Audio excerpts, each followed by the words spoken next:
Yahir Graham was 43 years old and owned a small auto repair shop in Grand Rapids, Michigan. Most people believed he was an ordinary mechanic. Some thought his wife Vanessa had already outgrown him. They saw his oil-stained work jacket, his aging Ford F-150, and the same $5 coffee he bought every morning. What they didn't know was that Yahir quietly controlled a network of companies worth tens of millions of dollars.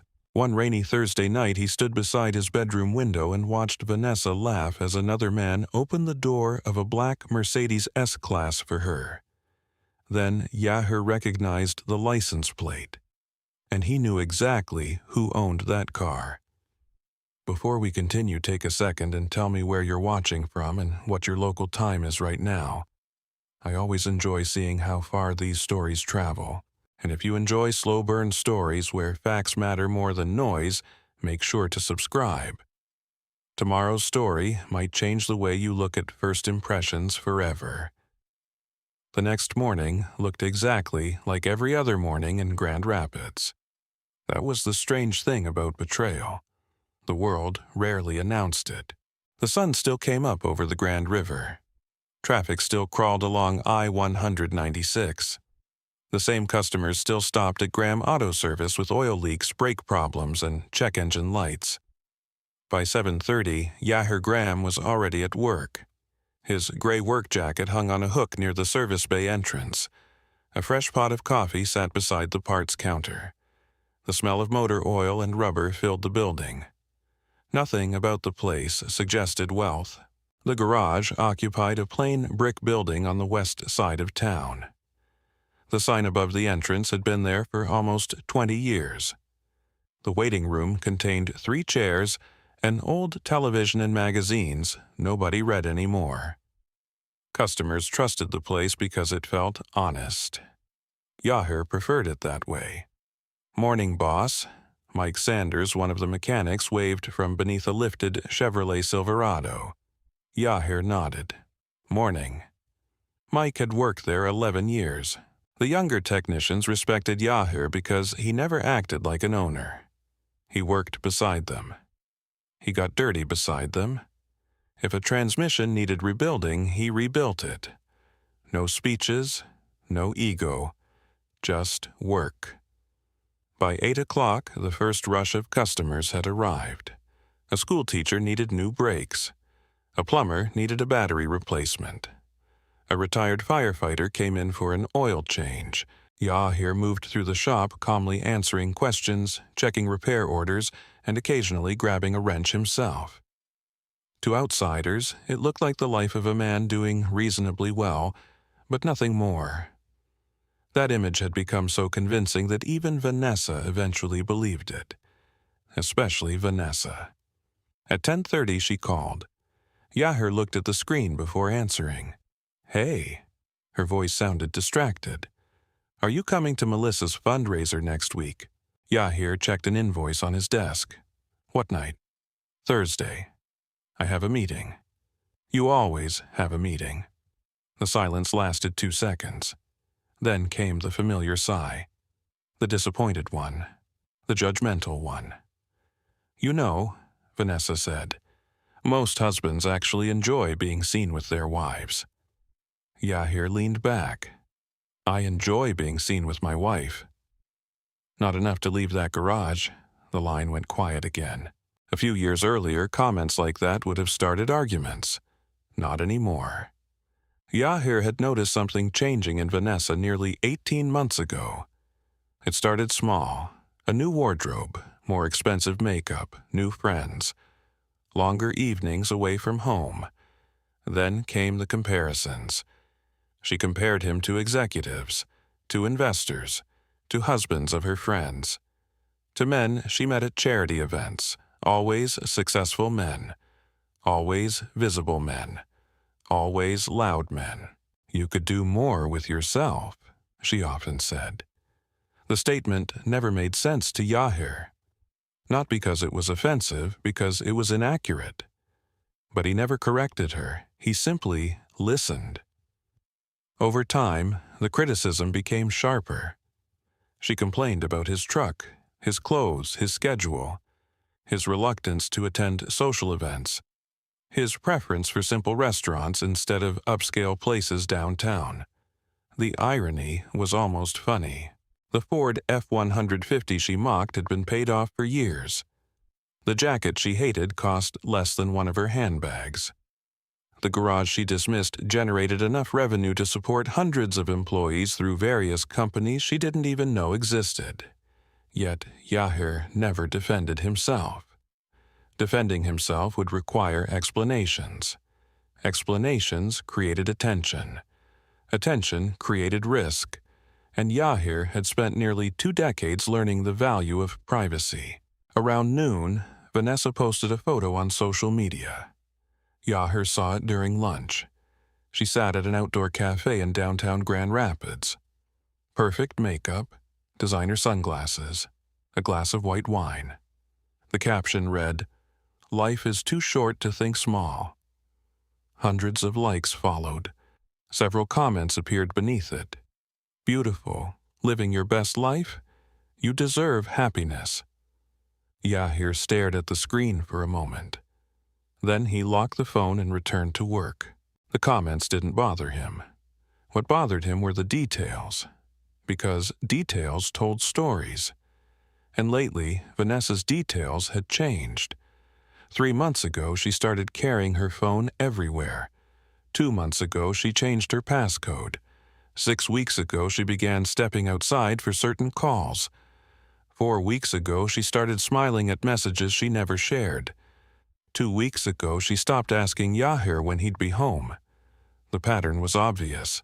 The evidence wasn't, and Yahir believed in evidence, not assumptions. Evidence, that was why he hadn't confronted her outside the window the previous night. He had watched, observed, remembered. Nothing more. At 3 in the afternoon, a customer recognized him from a local business magazine. The man pointed toward the framed article hanging near the office. "Didn't they feature you a few years back?" Yahir smiled politely. "I think so. Successful guy. Just lucky." The customer laughed. "Nobody gets lucky for 20 years. Yahir changed the subject, as always. The article itself revealed very little. It mentioned Graham Auto Service, community involvement, local business awards. Nothing about Graham Holdings. Nothing about subsidiary ownership. Nothing about executive rental fleets. That was intentional. When people underestimated him, they became comfortable. Comfortable people showed their true intentions. The lesson had served Yahir well in business. Now it was serving him in marriage. The workday ended shortly after 6. Most employees headed home. Yahir stayed behind. The garage grew quiet. Tools stopped rattling. Engines stopped running. The building settled into silence. He sat alone in his office. A single desk lamp illuminated stacks of paperwork. Outside, rain tapped softly against the windows. Slow, steady, like the night before. Yahir opened a drawer. Inside was a small notebook, nothing fancy, just black leather. He flipped through several pages. Dates, times, observations. Nothing emotional, nothing dramatic, only facts. He turned to a fresh page. Then wrote down the license plate number he had memorized the previous evening. Every digit, every letter. Perfectly. He stared at it for several seconds. The number meant something now. Not because of the car, because of what came next. Most people would have called their spouse, started a fight, demanded answers, made threats. Yahir did none of those things. Instead, he opened his laptop, logged into a secure system, and typed the plate number into a search field he rarely used. The results appeared almost instantly. Yahir read the first line, then the second, then the third. His expression never changed, but his eyes narrowed slightly, because the black Mercedes parked outside his house the night before wasn't just familiar. It belonged to a company he knew better than anyone alive, and the name attached to the rental agreement made everything suddenly very clear. Brandon Pierce. For the first time, Yahir had something more valuable than suspicion. He had a trail, and trails had a way of leading somewhere. The search result remained on Yahir Graham's screen long after the office had gone quiet. He wasn't surprised, not completely. What surprised him was how quickly the pieces were beginning to fit together. Outside, rain continued to fall over Grand Rapids. Inside the office, the only sound came from the soft hum of the computer. Yahir studied the information carefully. No assumptions, no emotions, just facts. The license plate belonged to a 2024 black Mercedes-Benz S-Class. Vehicle status active rental. Company Great Lakes Executive Rentals. Customer Brandon Pierce. Yahir clicked the next page. The rental profile opened. Most people would have recognized Great Lakes Executive Rentals as a successful luxury vehicle company operating throughout Michigan. High-end sedans, executive SUVs, corporate transportation contracts, airport services, private clients. What most people didn't know was who actually owned it. The public records showed Great Lakes Executive Rentals as a subsidiary of Graham Mobility Ventures. Graham Mobility Ventures reported to Graham Holdings Group, and Graham Holdings Group belonged to one man, Yahir Graham. Even Vanessa didn't know the full structure. Years ago, Yahir had intentionally separated his businesses. Every company had its own management, its own accounting, its own executives, its own legal protections. The arrangement wasn't about secrecy, it was about stability. If one company suffered a problem, the others remained protected. The system had taken nearly 20 years to build. Now, it was protecting him in an entirely different way. Yahir opened the rental agreement. Brandon Pierce, age 35, occupation listed as real estate broker. Business name Pierce Premier Realty. Rental term extended executive lease. Vehicle value $142,000. Security deposit approved. Monthly charges current. At first glance, everything appeared normal. Then Yahir kept reading and noticed something interesting. The lease contained 3 warnings. No unauthorized drivers, no commercial misuse, no transfer of possession. Violations triggered immediate review. Standard language, nothing unusual, until he opened the vehicle activity report. That was where the details lived, and details always mattered. Yahir clicked through 30 days of records. The system automatically tracked mileage, GPS activity, service alerts, maintenance reports, vehicle access logs. Every luxury rental in the fleet carried advanced tracking. Insurance companies required it. Fleet managers depended on it. Customers rarely thought about it. The first week showed routine travel. Downtown Grand Rapids, client meetings, office visits, restaurants. Nothing remarkable. The second week became more interesting. The Mercedes spent repeated evenings at locations that didn't match Brandon's listed address. Several overnight stops appeared. A condominium tower downtown, an upscale hotel, a private parking garage.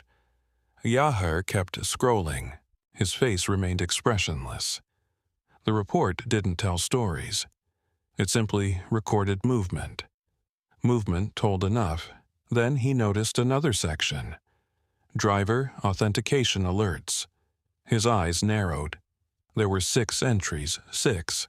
The Mercedes used a digital access system connected to the rental app. Every time someone other than the registered user operated the vehicle, the system generated a notice. Most customers called customer support to add authorized drivers. The process took minutes. Brandon never did. Yahir opened the first alert. Date, time, location, driver identity estimate. The system didn't guarantee accuracy, but it was usually reliable. The first alert appeared outside a shopping center. The second appeared near a downtown restaurant. The third appeared near Vanessa's fitness club. The fourth, the 5th, the 6th. All pointed toward the same conclusion. The software estimated the unauthorized driver was female, approximately Vanessa's height, approximately Vanessa's weight. Yahir leaned back in his chair. The room felt very still. Not because he was angry, because confirmation had weight. Suspicion lived in possibilities. Evidence lived in facts, and facts changed everything. A few moments later, his office phone rang. The caller ID displayed a familiar name, Derek Lawson. Yahir answered. Derek. Working late again. Looks like it. Derek laughed softly. That's never a good sign. Derek Lawson had served as operations director for Great Lakes Executive Rentals for almost 8 years. Reliable, careful, loyal, most importantly, discreet. You need something, Derek asked.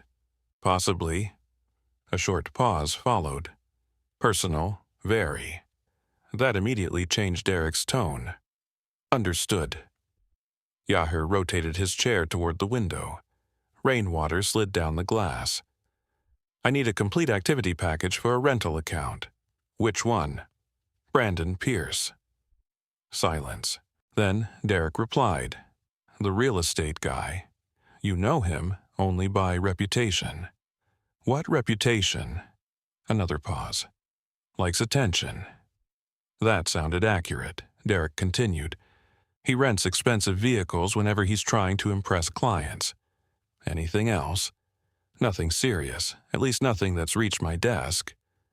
Yahir glanced at the screen. Send me everything. GPS, yes. Maintenance history, yes. Access logs, everything. Derek didn't ask questions. That was one reason Yahir trusted him. You'll have it tomorrow morning. Appreciate it. The call ended. Yahir sat quietly for another minute, then returned to the file. Brandon Pierce. The name felt increasingly familiar.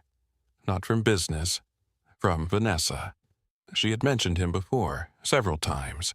Always casually, always indirectly. A realtor helping a friend, a guy from a charity event, someone connected to a development project. At the time, the references meant nothing. Now they meant everything. Yahir opened social media. He searched Brandon's name. The profile appeared immediately. Thousands of followers. Luxury photos, private clubs, expensive restaurants, designer suits, champagne, vacation pictures, a carefully manufactured life. Yahir continued scrolling, then stopped. One photograph showed Brandon standing beside a black Mercedes. The same Mercedes. The caption read, "Built, earned, deserved."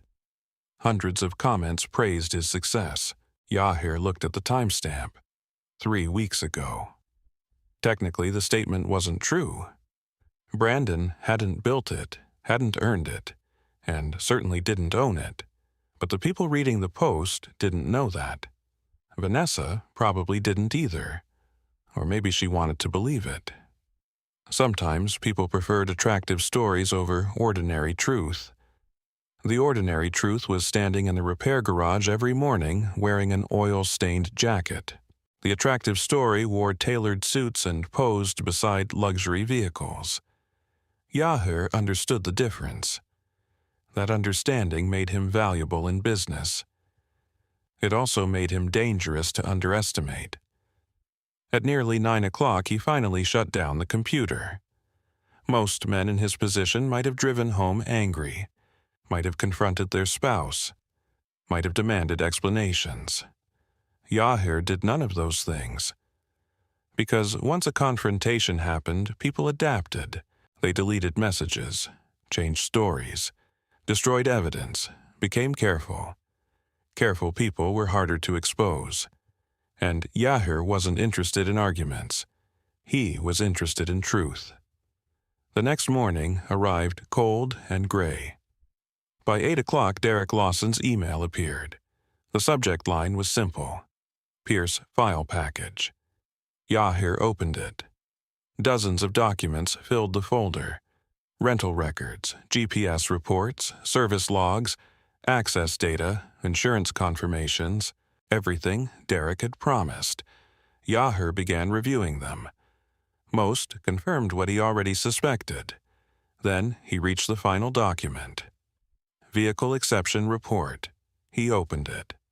A highlighted section immediately caught his attention. Unauthorized driver notifications. Driver name estimate Vanessa Graham. The report wasn't legally conclusive, but it was enough to trigger further review. More importantly, the dates matched several evenings Vanessa claimed she was attending charity committee meetings. Yahir compared the timelines. One by one. Every location aligned. Every excuse aligned. Every absence aligned. For the first time, the entire picture came into focus. Not because someone confessed, not because someone got caught, because the facts lined up perfectly. Yahir closed the file, then opened a new folder on his desktop. The name was simple. Documentation. He dragged every record into it, every report, every log, every timestamp, every piece of evidence. The folder continued growing, and something told him it would become much larger before this was over. Because buried near the bottom of Derek's package was another notification, a fleet compliance warning. One Yahir hadn't noticed before. The vehicle had generated repeated violations involving the same unauthorized driver. Enough violations to justify a formal investigation. Enough violations to expose much more than an affair. And Yahir had a feeling the next discovery was going to be expensive for someone. 3 days later, Vanessa suggested dinner in Detroit. The invitation came unexpectedly. Yahir was finishing paperwork in his office when her text arrived. "Let's do something nice this Friday." The Whitney, 7 p.m. Nothing more, no heart emoji, no explanation, no apology for the growing distance between them. Just a location. The Whitney wasn't an ordinary restaurant. The historic mansion stood on Woodward Avenue surrounded by manicured grounds and old-money elegance. The place attracted executives, attorneys, investors, and politicians. A dinner for two could easily exceed $500. Years ago, Vanessa had loved places like that. Lately, she seemed to need them.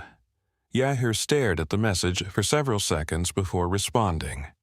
Sounds good, that was all. Friday arrived cold and clear. By 6 o'clock, Yahir had finished work and driven home. Vanessa was already getting ready upstairs. When she finally came down, she looked like someone attending an event rather than dinner with her husband. Black dress, diamond earrings, perfect makeup, expensive perfume. She barely glanced at him. Instead, her eyes moved across his clothing. Dark navy suit, white shirt, black tie, simple, clean, unremarkable. The exact type of outfit Yahir preferred. Vanessa frowned. "That's what you're wearing." Yahir adjusted his watch. "Yes." "You couldn't wear something newer." The question wasn't really a question. He looked down at the suit. "It fits." Vanessa sighed. "That's not the point." Yahir didn't ask what the point was. He already knew. The drive to Detroit took just over 2 hours. Most of it passed in silence.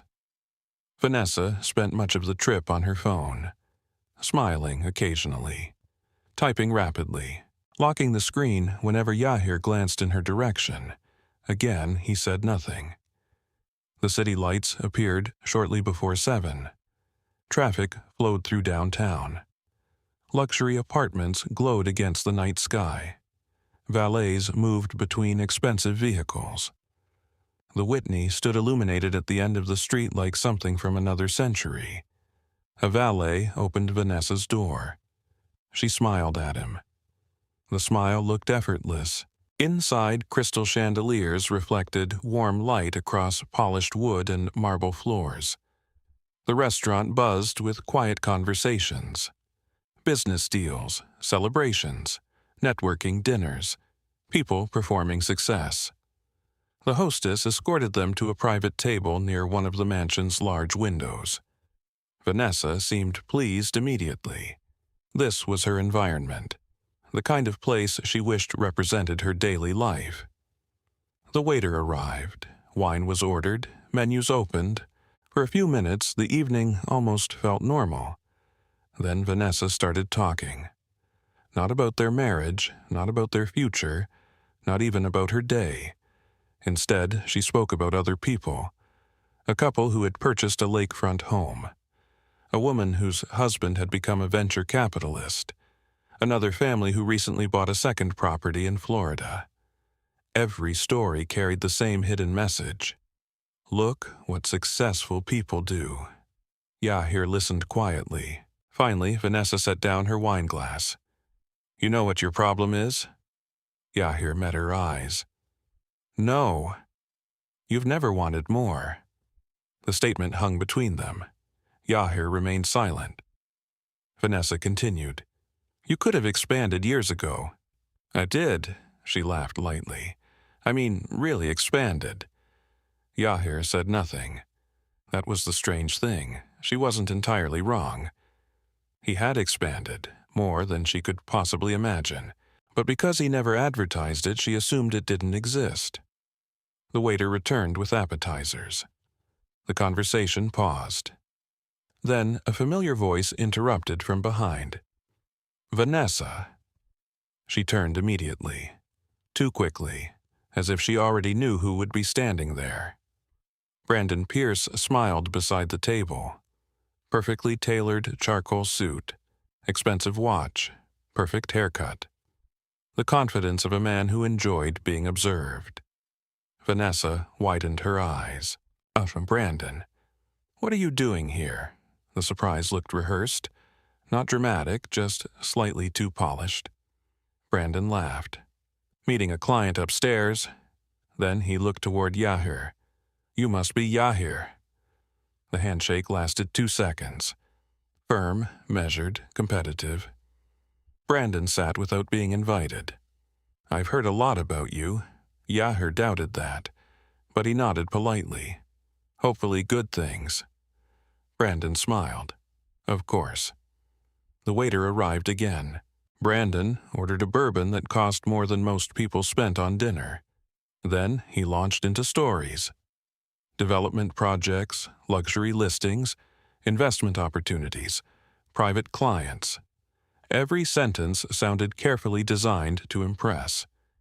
Vanessa laughed at all the right moments, asked questions, leaned forward, maintained eye contact. The performance wasn't subtle anymore. Yahir noticed everything.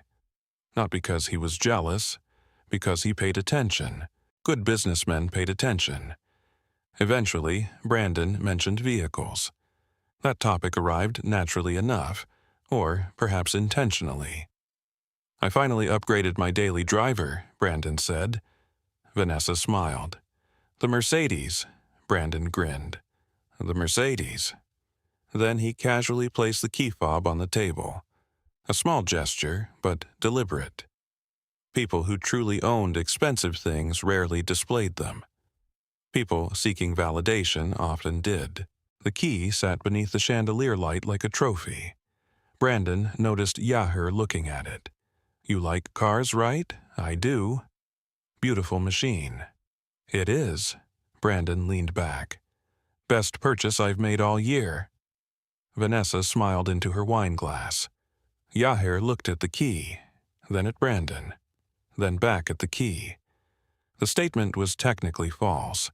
The Mercedes wasn't a purchase, it was a rental.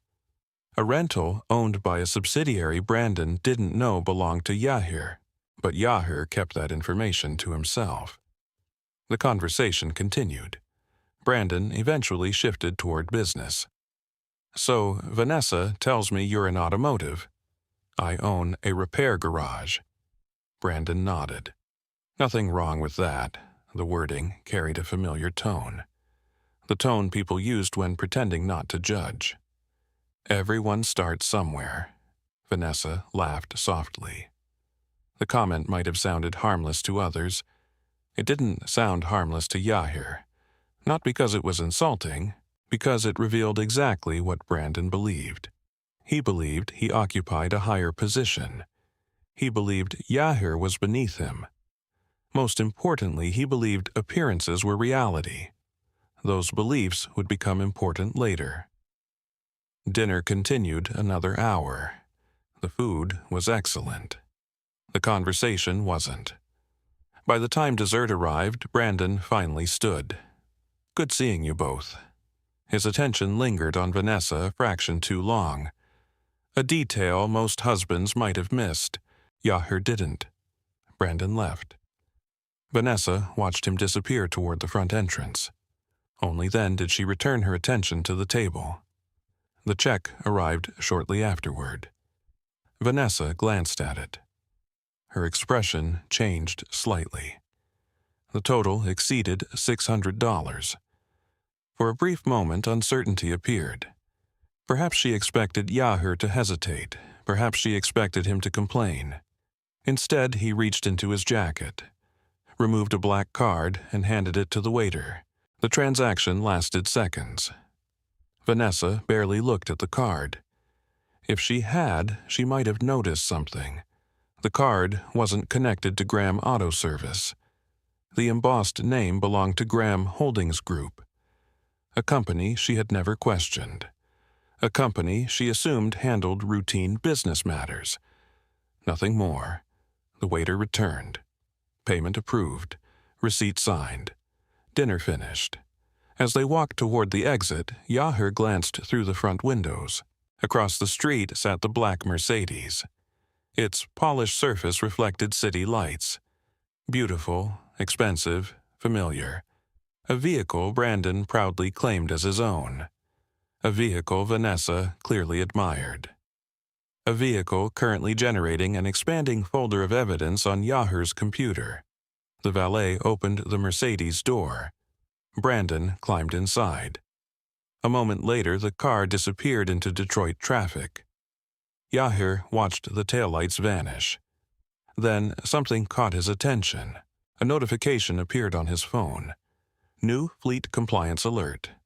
Vehicle Mercedes S-Class. Account Brandon Pierce. Priority Status Review recommended. Yahir stared at the screen. The timing felt almost too perfect. He opened the alert, read the first line, then the second, and realized someone had just made a mistake much larger than unauthorized driving. Yahir didn't open the compliance alert in the parking lot. He waited until he returned home. Patience had built every successful company he owned. It had also protected him from making expensive mistakes. The drive back to Grand Rapids was quiet. Vanessa spent most of it scrolling through her phone, occasionally smiling, occasionally typing. Yahir focused on the road. Streetlights passed across the windshield, mile after mile. Neither of them mentioned Brandon. Neither of them mentioned dinner. The silence itself felt revealing. When they reached home, Vanessa headed upstairs almost immediately. "Long day," she said. Yahir nodded. "Get some rest." 10 minutes later, he sat alone in his home office. The room occupied a small corner of the house overlooking the backyard.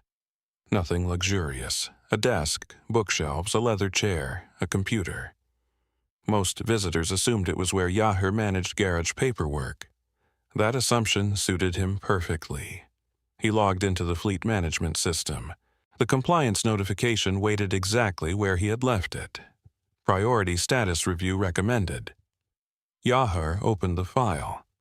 A detailed report appeared. The alert originated from a pattern recognition system recently installed across the Great Lakes Executive Rentals fleet.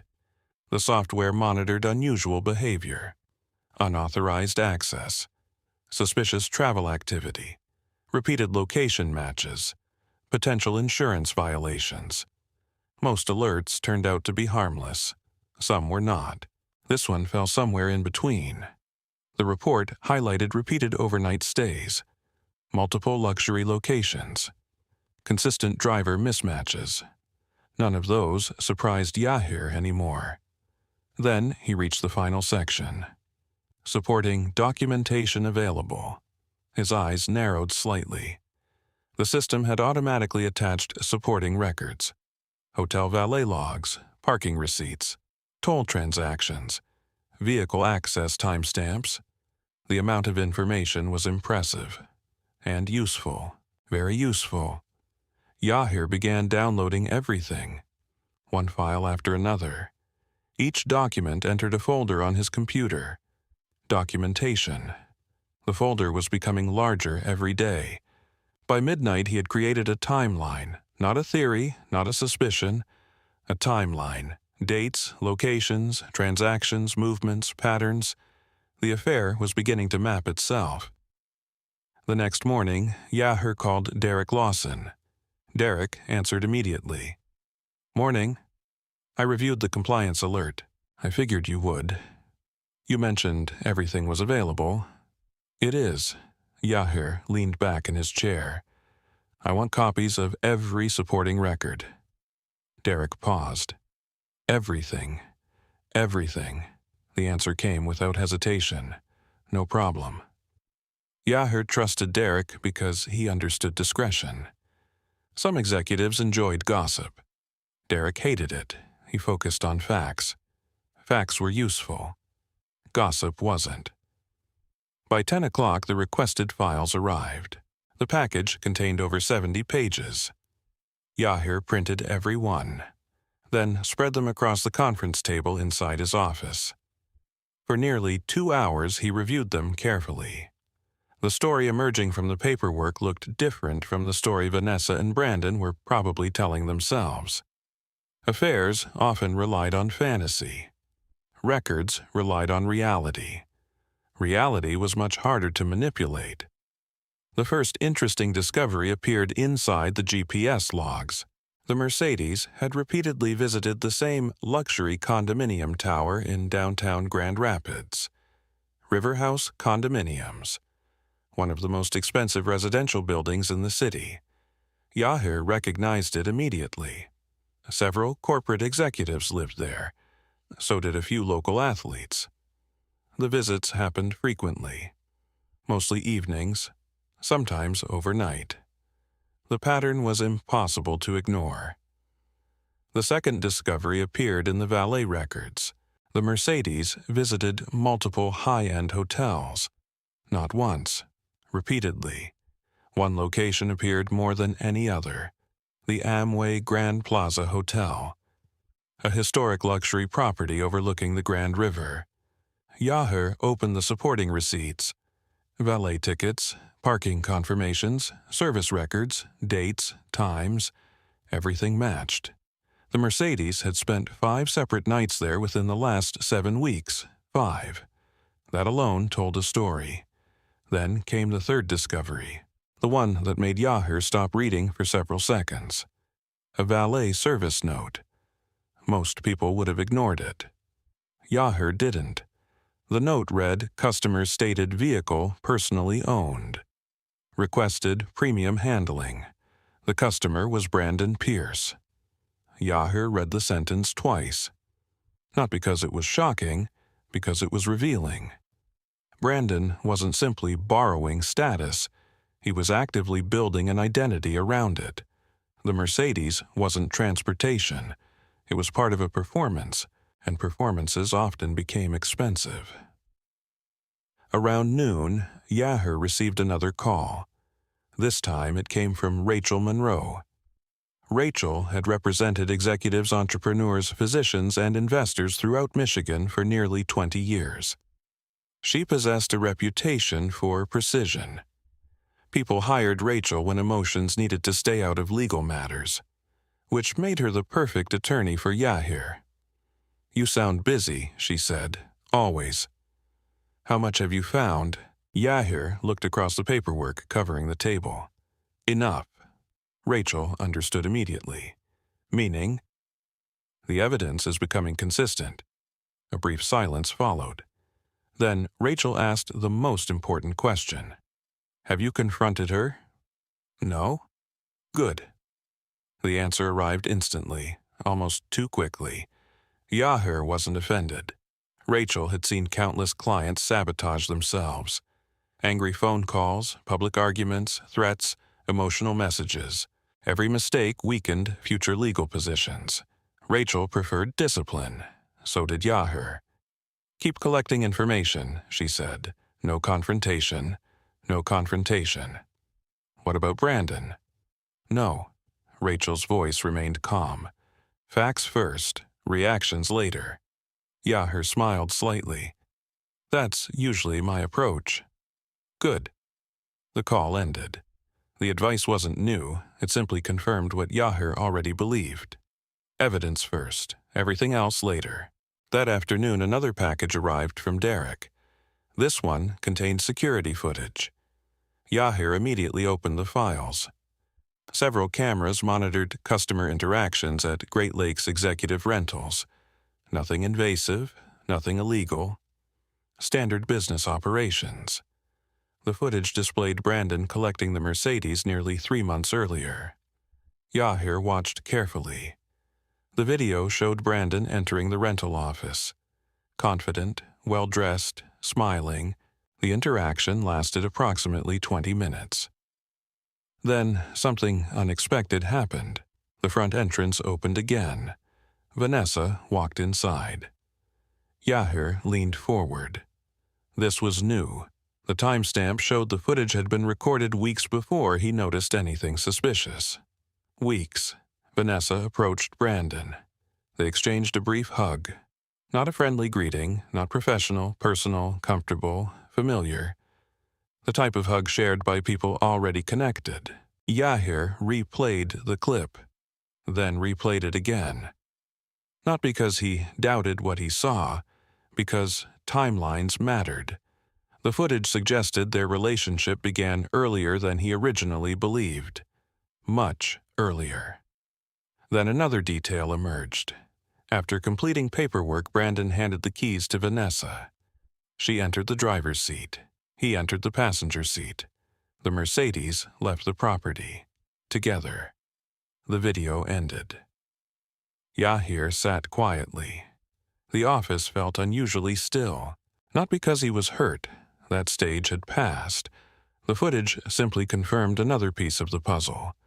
A larger puzzle. One that was becoming remarkably clear. Late that evening, Yahir continued reviewing documents. Hours passed. The stack gradually shrank. Then he reached the final folder. Hotel records. Inside were multiple receipts connected to valet services. Most appeared routine. One stood out immediately. The receipt included vehicle information, guest information, date, room reference, and an attached note from a valet supervisor. The supervisor had documented a customer complaint. Nothing major, just standard customer service paperwork. Yet one sentence caught Yahir's attention. The customer had requested discretion regarding vehicle registration ownership. Yahir stared at the line. Slowly, carefully. People only requested discretion when they believed ownership mattered, which meant Brandon knew something. Maybe not everything, but something. Enough to be concerned, enough to ask questions, enough to worry. Yahir placed the document aside, then opened another, and another. Eventually, he reached a file that immediately changed the direction of the entire investigation. The document contained business account information associated with Brandon's rental agreement, a company account, corporate billing authorization, business references. At first glance, everything looked normal. Then Yahir noticed a discrepancy, a small one, easy to miss, but potentially significant. The listed business information didn't match publicly available records. Not exactly. The numbers were close. The names were similar, but not identical, and that meant only one thing. Someone had provided inaccurate information during the rental approval process. Whether intentional or accidental remained unclear. For now. Yahir closed the file. His instincts sharpened immediately. Because affairs were messy, but financial discrepancies. Financial discrepancies created paper trails. and paper trails had a habit of leading somewhere much bigger. The discrepancy stayed in Yahir Graham's mind for 2 days. Not because it was dramatic, because it was precise. Small inaccuracies often revealed larger problems. A person willing to misrepresent one detail usually felt comfortable misrepresenting others. That principle had saved Yahir millions of dollars throughout his business career. Now it was helping him understand Brandon Pierce. Tuesday morning began like any other. The garage opened at 7:30. Customers arrived. Repairs started. Invoices moved across desks. The ordinary rhythm of Graham Auto Service continued uninterrupted. No one looking at Yahir would have guessed that an expanding investigation occupied the back of his mind. He changed brake pads before lunch, reviewed employee schedules, approved equipment purchases, answered customer questions. The routine never changed. The discipline helped. People often underestimated the power of routine. Routine kept emotions from taking control. Around 11, Derek Lawson called. "I found something." Yahir closed the repair estimate he was reviewing. "What is it?" "The hotel records." "Which hotel?" "Amway Grand Plaza."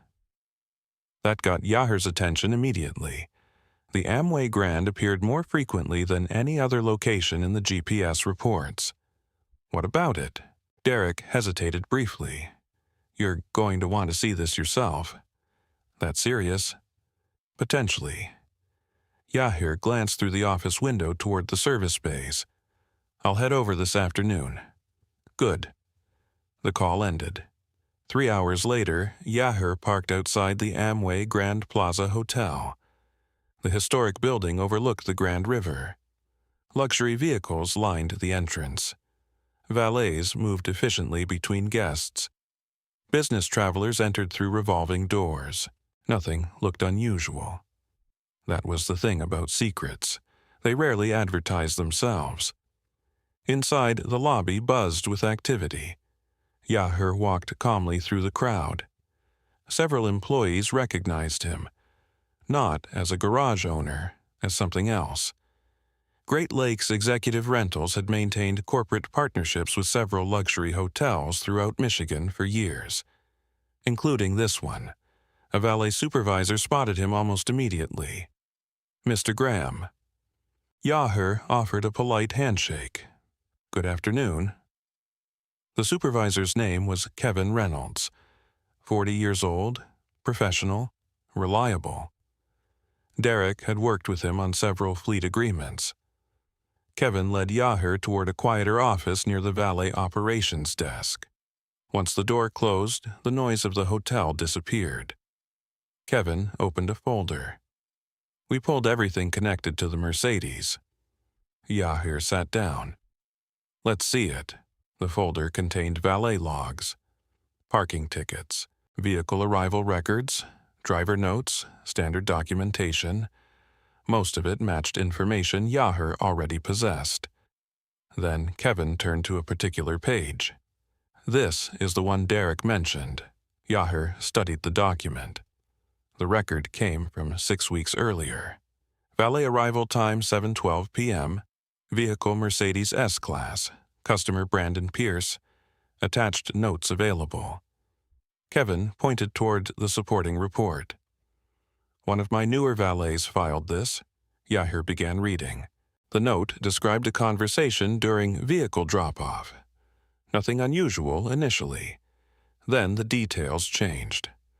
Customer stated vehicle personally owned. Customer requested priority handling. Customer referenced multiple commercial developments. Customer claimed executive ownership position. Yahir looked up. Kevin shrugged.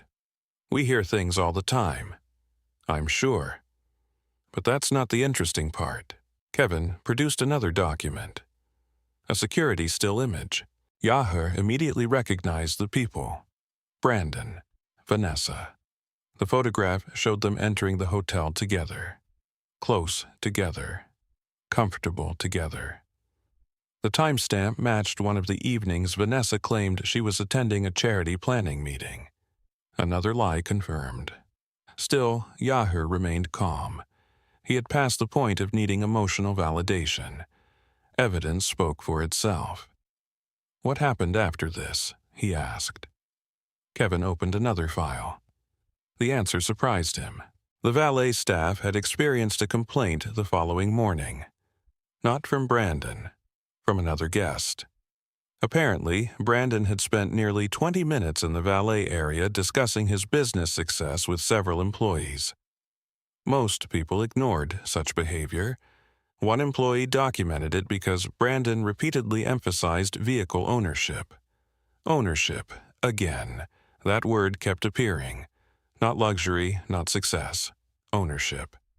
Almost as if Brandon needed people to believe it. The pattern intrigued Yahir, because truly wealthy people rarely introduce themselves through possessions. People seeking status often did. As the meeting continued, another detail emerged. A billing issue. Minor. Almost insignificant. Yet it immediately captured Yahir's attention. The hotel's corporate records showed Brandon had attempted to charge services to a business account. The name listed was Pierce Premier Realty Group. Yahir recognized it immediately. That was the company attached to the rental agreement. The same company involved in the discrepancy Derek had discovered. "Do you still have the account information?" Yahir asked. Kevin nodded. "We do." He slid another sheet across the desk. Business name, account number, authorization contact, corporate billing address. Yahir examined everything carefully. Then he noticed it. The address. Not completely wrong, not completely right. Just different enough to matter. A variation, a modification, an adjustment. The type of thing people did when attempting to create legitimacy, not outright fraud. Something subtler. Something harder to notice. Yahir folded the document and placed it into his folder.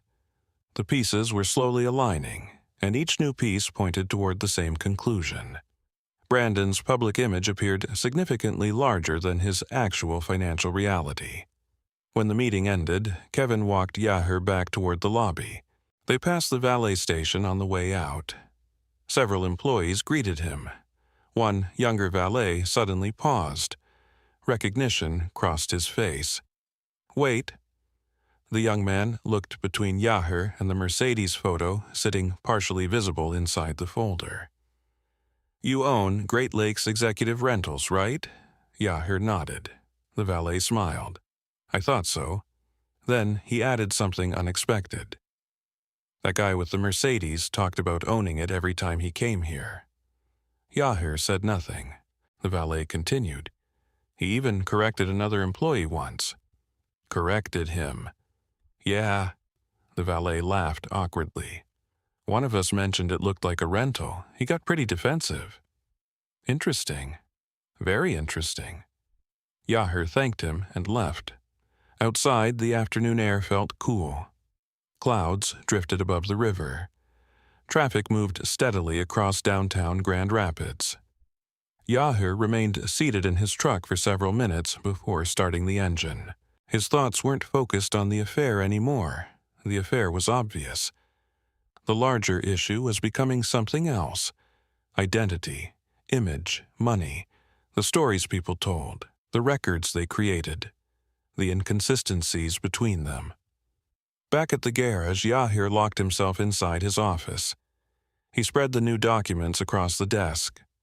Hotel records, billing records, corporate references, addresses, names, numbers. Patterns emerged almost immediately. One inconsistency led to another, then another. By evening, he had assembled a new timeline. Not of relationships, of business activity, and the timeline revealed something unexpected.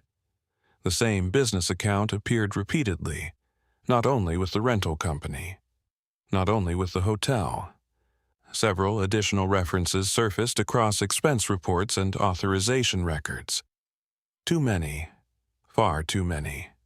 The company seemed larger on paper than it should have been. Yahir opened public business records, then searched Pierce Premier Realty Group.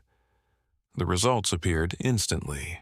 He stared at them, then searched again. Same result. The information didn't match. Not completely. The discrepancies were becoming impossible to ignore. And for the first time, Yahir suspected Brandon's problems extended far beyond pretending to own a Mercedes. Someone had been creating a financial illusion, a carefully maintained one. The question was simple: who was funding it? As Yahir continued reviewing records, one final transaction report surfaced. A payment connected to Brandon's rental account. A payment source that definitely did not belong to his company. The account holder's name appeared clearly on the screen. Yahir read it once, then again, because the name attached to the transfer was someone he knew very well. Vanessa Graham. Yahir stared at the screen for nearly 10 seconds. Not because he couldn't believe it, because he wanted to be certain. The payment record remained unchanged. Account holder Vanessa Graham. Transfer amount $4,800. Transaction reference lease payment support. Date 7 weeks earlier. Yahir leaned back slowly. Outside his office window, mechanics continued working in the service bays. Air tools hissed. Engines started and stopped. Customers came and went. Normal life continued. Inside the office, however, another piece of the puzzle had just fallen into place. The Mercedes wasn't supporting Brandon's image. Vanessa was supporting Brandon's image. That changed everything. Until now, Yahir had viewed Brandon as a man pretending to be wealthier than he actually was. Now, another possibility emerged. Perhaps Brandon's entire lifestyle depended on someone else, and that someone might be Vanessa. Yahir immediately forwarded the records to Rachel Monroe. 5 minutes later, his phone rang. "Tell me, this is what I think it is," Rachel said. Yahir looked at the transfer report. "It appears to be." Rachel remained quiet for several seconds. When she spoke again, her voice sounded sharper. "Do you have access to the originating account?" "Not directly." "But you recognize it?" "Yes," Rachel sighed. "This is important." "I assumed so." "No, more important than the affair." That statement caught Yahir's attention. Rachel rarely exaggerated. "Explain. Affairs are emotional. And this isn't, this is financial." Yahir understood immediately. Courts viewed emotions one way, money another, especially marital money. Rachel continued. "If she's moving joint funds to support another relationship, that's a completely different conversation." The distinction mattered a lot. "Keep digging," Rachel said. "I plan to." The call ended. Yahir sat quietly for a moment, then opened another set of records. The payment from Vanessa wasn't isolated. 3 additional transactions appeared, smaller amounts, different dates, different references, but the same destination, Brandon Pierce. One payment covered a vehicle extension fee. Another covered a security deposit adjustment. A third appeared connected to a luxury condominium application. Yahir began building a new spreadsheet. Rows, columns, dates, amounts, sources, destinations. The picture became clearer with every entry. By lunchtime, one conclusion seemed unavoidable. Brandon's finances were weaker than his public image suggested. Much weaker. That afternoon, Yahir called Marcus Bell. Rachel had recommended him years ago during a business dispute. Marcus specialized in financial investigations. If money moved, Marcus could usually find it. They met at a coffee shop near downtown Grand Rapids. Marcus arrived carrying a tablet and 2 folders. 50 years old, former forensic accountant, patient, methodical, the type of person who preferred spreadsheets to conversations. After brief introductions, Yahir handed him copies of the records. Marcus spent nearly 15 minutes reviewing them. No interruptions. No comments. Just reading. Finally, he looked up. "You want the truth?" "Always." Marcus tapped the documents. "This guy isn't funding his own image," Yahir nodded. "That's my impression." "It's more than an impression." Marcus pointed toward the payment history. "Look here." Several highlighted entries appeared. Late payments, then another section. Adjusted payments, then another. Partial payments. Yahir studied the information. "What does that tell you?" Marcus smiled faintly. "It tells me he's constantly chasing cash flow." That wasn't surprising. Many businesses experienced cash flow issues. Marcus wasn't finished. "Now, look at the timing. The dates aligned with Vanessa's transfers. Almost perfectly. Whenever Brandon missed a payment, money appeared. Sometimes within hours, sometimes within a day, but always appeared. Like clockwork." Yahir looked out the coffee shop window. Rain clouds gathered over the city. "What else?" Marcus opened another report.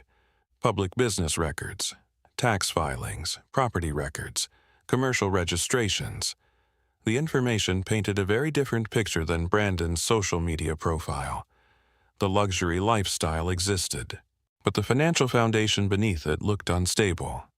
A leased office, minimal assets, several revolving debts, no major commercial holdings, no significant property portfolio, no evidence of the wealth Brandon constantly displayed online. "Interesting," Yahir said. Marcus laughed softly. "That's one word for it." "What word would you use?" "Fragile." The answer felt accurate. Very accurate. The meeting lasted nearly 2 hours. By the end, Marcus had agreed to perform a deeper review. Nothing illegal, nothing invasive. Simply a comprehensive financial analysis using available records. As they stood to leave, Marcus paused. "One more thing." Yahir waited. "The people who build real wealth usually hide it. And the people who constantly display wealth usually need witnesses." That observation stayed with Yahir long after the meeting ended, because it described Brandon perfectly, and perhaps Vanessa as well. 3 days later, Marcus called. His tone suggested he had found something significant. "Can you come by my office?" "I'll be there in 30 minutes.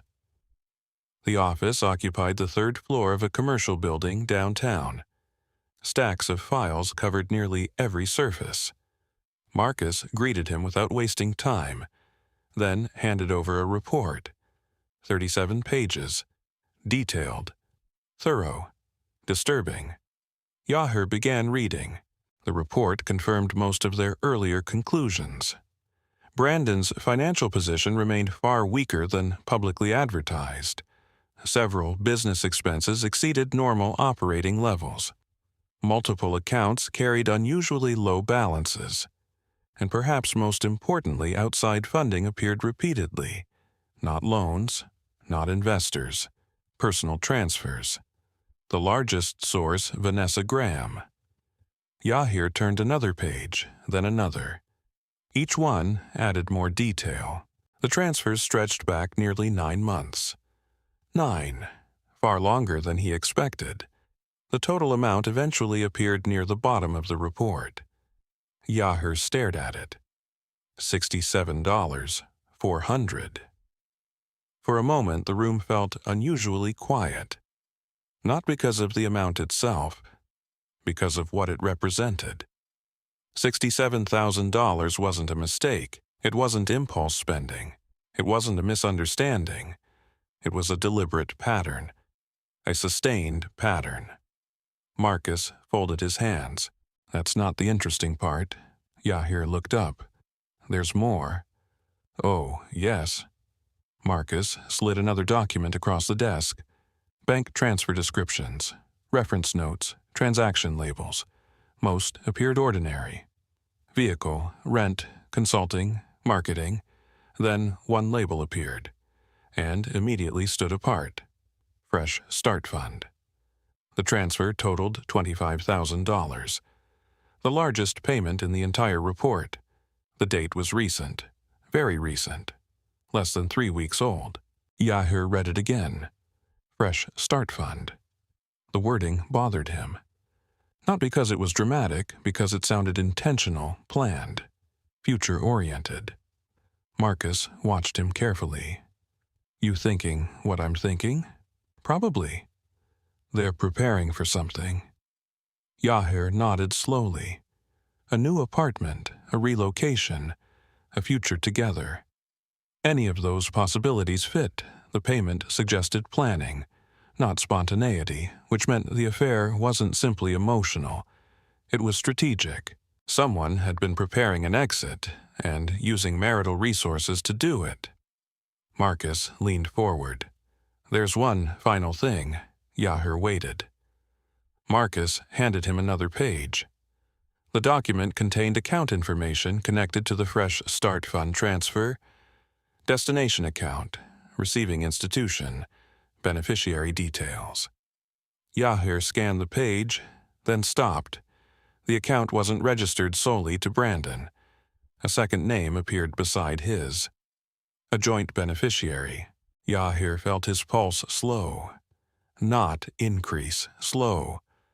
The way it always did when something important finally became clear. Because the second name on that account wasn't unfamiliar. It wasn't hidden. It wasn't coded. It was written plainly. Vanessa Graham. For the first time, Yahir wasn't looking at an affair. He was looking at a plan. And plans left trails. The question now wasn't whether Vanessa intended to leave. The question was how much of Yahir's life she intended to take with her when she did. The divorce papers arrived on a Tuesday morning. Not by mail, not through a difficult conversation, not after an honest discussion about the state of the marriage. A process server walked directly into Graham Auto Service at 10:17 a.m. 3 mechanics looked up from their work. A customer waiting for an oil change glanced toward the front counter. The process server asked a simple question. Yahir Graham. Yahir stepped forward. That's me. The man handed him a thick envelope. Professional, polite, efficient. Then he left. The entire exchange lasted less than 30 seconds. No drama, no raised voices, no public embarrassment. Just paperwork. Yahir looked down at the envelope. Family Court of Kent County. Petition for dissolution of marriage. The moment felt strangely calm. Not because he expected it that day, because he had expected it eventually. The signs had been there for months. The transfers, the joint account, the affair, the planning. The Fresh Start Fund. Now the final piece had arrived. Vanessa had made her move. Mike Sanders approached carefully. You okay, boss? Yahir nodded. Fine. Mike glanced toward the envelope. Need anything? No. The answer ended the conversation. Mike respected boundaries. Most of the employees did. They returned to work. The garage continued operating. Brake jobs, oil changes, customer appointments. Life moved forward. By noon, Yahir sat alone inside his office reading every page.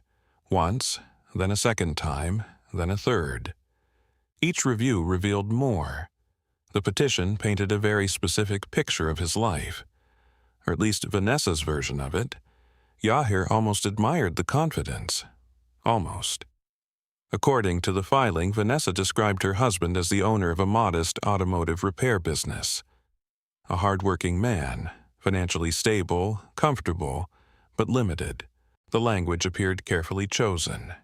The image was clear, a small business owner, middle-class lifestyle, predictable income, predictable assets, predictable future. Yahir set the document down. The irony would have been funny under different circumstances. Vanessa had spent years living beside one of the most successful entrepreneurs in Western Michigan, and somehow she still believed he only owned a repair shop. The filing continued. Requests for marital property division, requests for support, requests for asset disclosures, requests for valuation reviews. The numbers became increasingly ambitious: the marital home, portions of business interests, retirement accounts, investment assets, future income considerations. Yahir read every word carefully. Then he called Rachel Monroe. She answered immediately. "You got served." Not a question, a statement. "How did you know?" Rachel laughed softly. "Because I got a copy 30 minutes ago." That sounded like Rachel, always one step ahead. "What do you think?" Yahir asked. "Honestly, yes. I think she's operating on incomplete information." Yahir leaned back. "That's my impression, too." Rachel paused, then added something interesting. "No, it's worse than that." "Worse." "She's making assumptions." That got his attention. Rachel continued. "People can work with incomplete information, but assumptions create mistakes." Yahir looked again at the paperwork covering his desk. "What mistake?" "The biggest one possible." Rachel's voice remained calm. "She believes she understands your assets." The truth was simple. She didn't, not remotely. Years earlier, when Graham Holdings began expanding, Yahir intentionally separated ownership structures, not to hide wealth, to protect operations. Every acquisition entered a different entity. Every entity maintained separate reporting, separate management, separate accounting, separate liabilities. The arrangement created stability. It also created distance. Distance Vanessa never bothered to explore. Rachel continued. "I spent the morning reviewing everything. And the filing barely mentions Graham Holdings." Yahir wasn't surprised. Vanessa rarely discussed it. Most of the time she referred to it as one of Yahir's business corporations. Nothing more, nothing important, nothing worth understanding. That assumption now appeared in her legal filing. Rachel turned another page, then laughed, a genuine laugh. "What?" "You'll appreciate this." Yahir waited. "Apparently, Brandon Pierce is driving around pretending he owns a Mercedes." Yahir smiled slightly. "Apparently." Rachel wasn't finished. "And based on the language here, I think Vanessa believes him." For the first time that day, Yahir actually laughed. Not loudly, just enough, because Rachel was probably right. Vanessa had spent months admiring the Mercedes.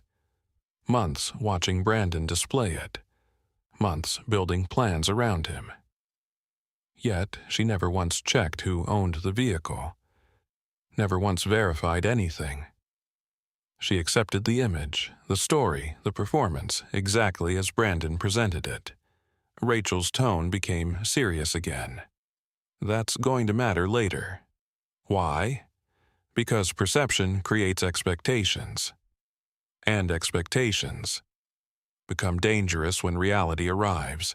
The conversation lasted another hour. By the end, Rachel had outlined their strategy.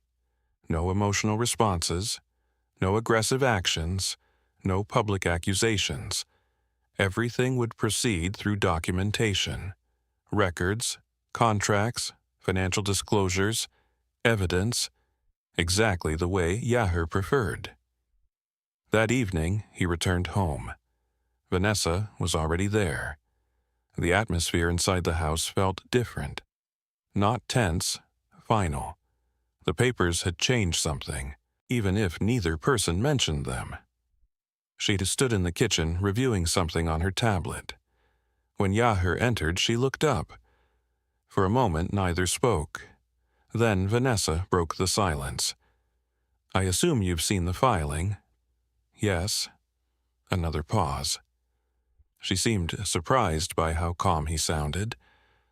Perhaps she expected anger. Perhaps she wanted it. Instead, Yahir poured himself a glass of water. Nothing more. Vanessa crossed her arms. "You don't have anything to say." He considered the question, then answered honestly. "Not right now." The response unsettled her. He could see it. Because people often prepare for conflict. They prepare for shouting, arguments, emotional reactions. They rarely prepare for silence. Vanessa looked away first. The conversation ended.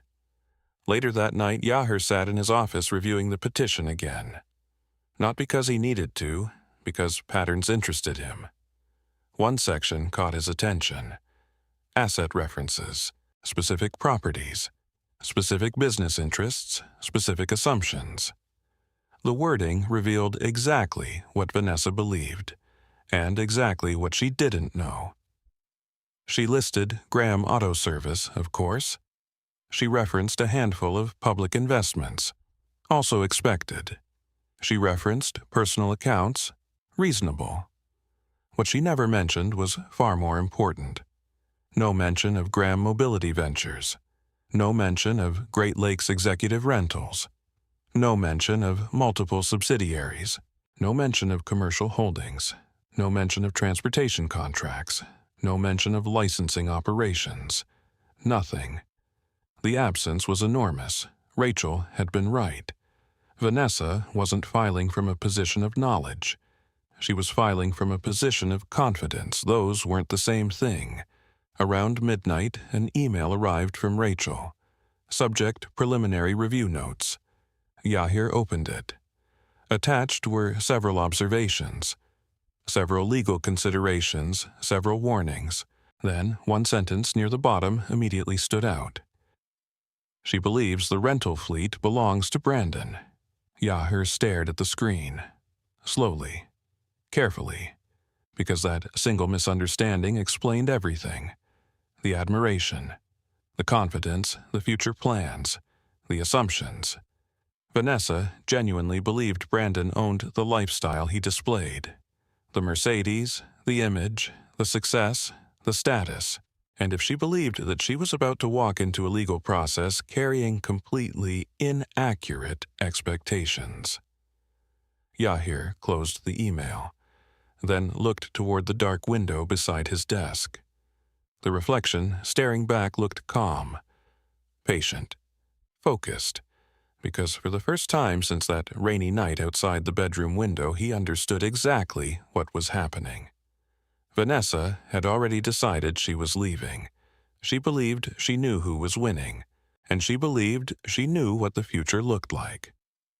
The problem was that almost every assumption supporting that future was wrong, and very soon those assumptions would be tested under oath. The deposition took place 6 weeks later. By then, autumn had settled over western Michigan. Trees around downtown Grand Rapids had turned shades of gold and copper. Cold wind swept through the streets. Inside the law offices of Monroe and Bartlett, however, the temperature remained carefully controlled. Everything about the conference room felt deliberate. Neutral walls, dark wood table, filtered light, no distractions, just people, documents, and questions. Yahir arrived 15 minutes early. Not because he was nervous, because he believed punctuality revealed character. He wore a simple navy suit, no luxury watch, no visible symbols of wealth, nothing designed to impress. The appearance matched the image people expected. The owner of a successful repair garage. Nothing more.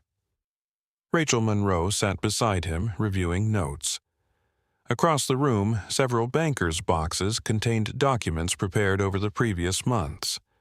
Corporate records, financial disclosures, asset reports, ownership structures, evidence files, thousands of pages. Vanessa entered shortly before 9. She looked confident. Confident enough that Yahir noticed it immediately. Her posture was straight, her expression controlled. Her attorney, Robert Hensley, walked beside her, carrying a slim portfolio. That detail interested Yahir. Slim, very slim. Rachel's preparation filled multiple boxes. Theirs fit inside a single leather case. Confidence often reduced preparation. The two weren't always compatible. Vanessa looked at Yahir briefly. Only briefly. No smile, no anger, just certainty. the certainty of someone who believed the outcome was already understood. Several minutes later, another familiar face appeared. Brandon Pierce. He wore an expensive charcoal suit, polished shoes, designer tie. The same image he projected everywhere: successful, established, winning, at least on the surface. Yahir watched him take a seat near the far end of the room. Brandon never looked directly at him. That detail didn't escape Yahir. At precisely 9 o'clock, the deposition began. Formal introductions, procedural instructions, recording confirmations, then questions. The first hour focused primarily on the marriage, length of relationship, joint assets, shared expenses, residential arrangements, routine matters. Nothing dramatic, nothing unexpected. Vanessa answered confidently. Robert Hensley guided the conversation carefully. The strategy became obvious. Paint Yahir as a small business owner, create a limited financial profile, establish modest expectations, reduce perceived asset value. It wasn't a terrible strategy, if the assumptions were correct. Unfortunately for them, they weren't. The first significant moment arrived when Robert turned toward Yahir. "Mr. Graham, you currently own Graham Auto Service, correct?" "Yes." "And that is your primary business." Rachel didn't move, didn't object, didn't interrupt. She simply waited. Yahir answered truthfully. "It is one of my businesses." The room became slightly quieter. Robert looked down at his notes. "One of your businesses?" "Yes." The attorney adjusted his glasses. "Can you explain?" Rachel finally spoke. "We'll be happy to provide clarification." Robert nodded. "Please do." Rachel opened the first box. Not dramatically, not theatrically, simply opened it, then removed a stack of documents. The sound of paper sliding across the table seemed unusually loud. Corporate formation records, ownership disclosures, business registrations, one document after another. Rachel placed them neatly in front of the court reporter, then in front of Robert, then in front of Vanessa. For the first time that morning, Vanessa looked genuinely confused. Rachel began calmly. "Mr. Graham owns Graham Auto Service." She placed one document forward. "He also owns Graham Holdings Group," another document. "He also owns Graham Mobility Ventures," another, and several subsidiary entities operating under those structures. Silence. The kind of silence created when expectations collide with reality. Robert blinked, then reached for the first document. His expression changed almost immediately. He picked up another, then another. The room remained quiet. Yahir watched Vanessa, not because he wanted satisfaction, because observation had become habit. The confidence was still there, but something else had appeared beside it. Uncertainty, small, subtle, yet unmistakable. Rachel continued. Her voice never changed. No triumph, no arrogance, just facts. Graham Holdings Group maintains interests in transportation services, commercial fleet operations, logistics contracts, licensing agreements, and several private investment vehicles. More documents appeared. More records. More ownership disclosures. Every statement carried supporting evidence. Every claim connected to documentation. Yahir noticed Brandon shifting slightly in his chair. The movement lasted less than a second. Still, it mattered, because Brandon suddenly looked less comfortable. Robert cleared his throat. "Can we discuss valuations?" "Certainly," Rachel replied. Another stack of records appeared. Independent assessments, corporate audits, revenue summaries, ownership percentages. The table gradually filled. What had started as a straightforward divorce deposition was becoming something much larger. Vanessa looked down at the documents, then at Yahir, then back at the documents. For years, she had criticized his old truck, his work clothes, his schedule, his garage. Now, the paperwork told a different story. Not a hidden story, a documented one. One she had simply never bothered to understand. The deposition continued. Questions became more detailed. Corporate structures, ownership layers, subsidiary operations, revenue channels. Nothing illegal, nothing secret. Simply complicated.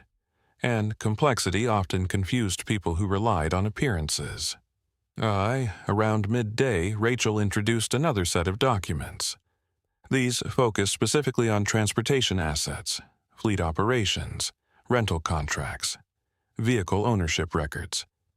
Yahir immediately recognized where the conversation was heading. So did Rachel. That was why she moved slowly, carefully, like someone revealing pieces of a puzzle one at a time. Eventually, she reached a specific document, a fleet ownership summary.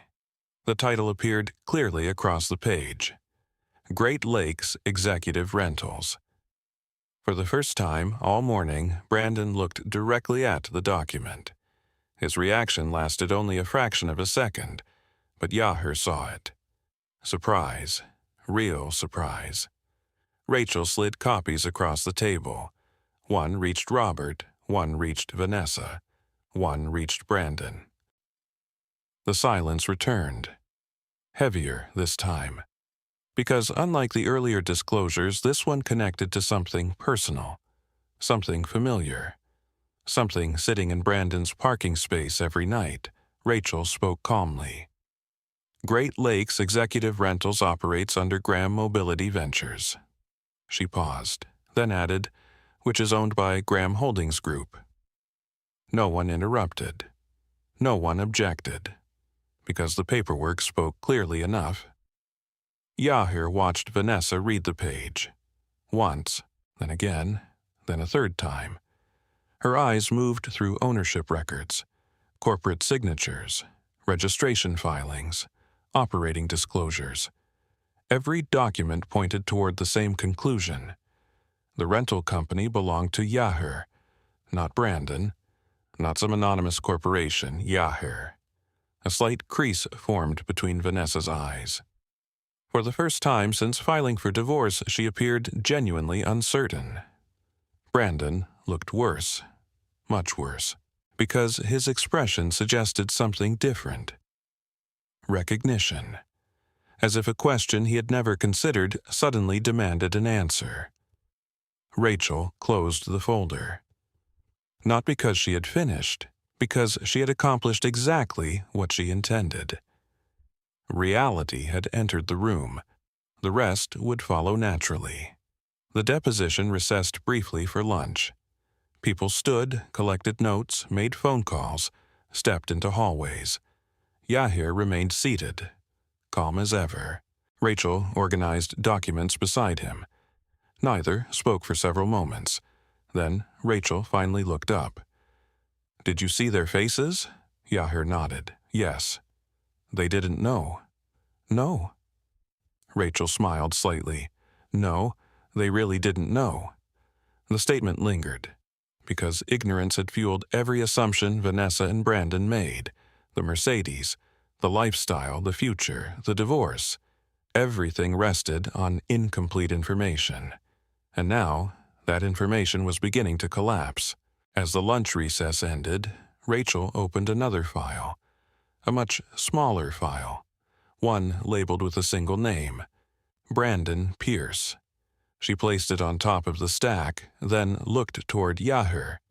"We start there this afternoon." Yahir glanced at the folder, then at Brandon across the room.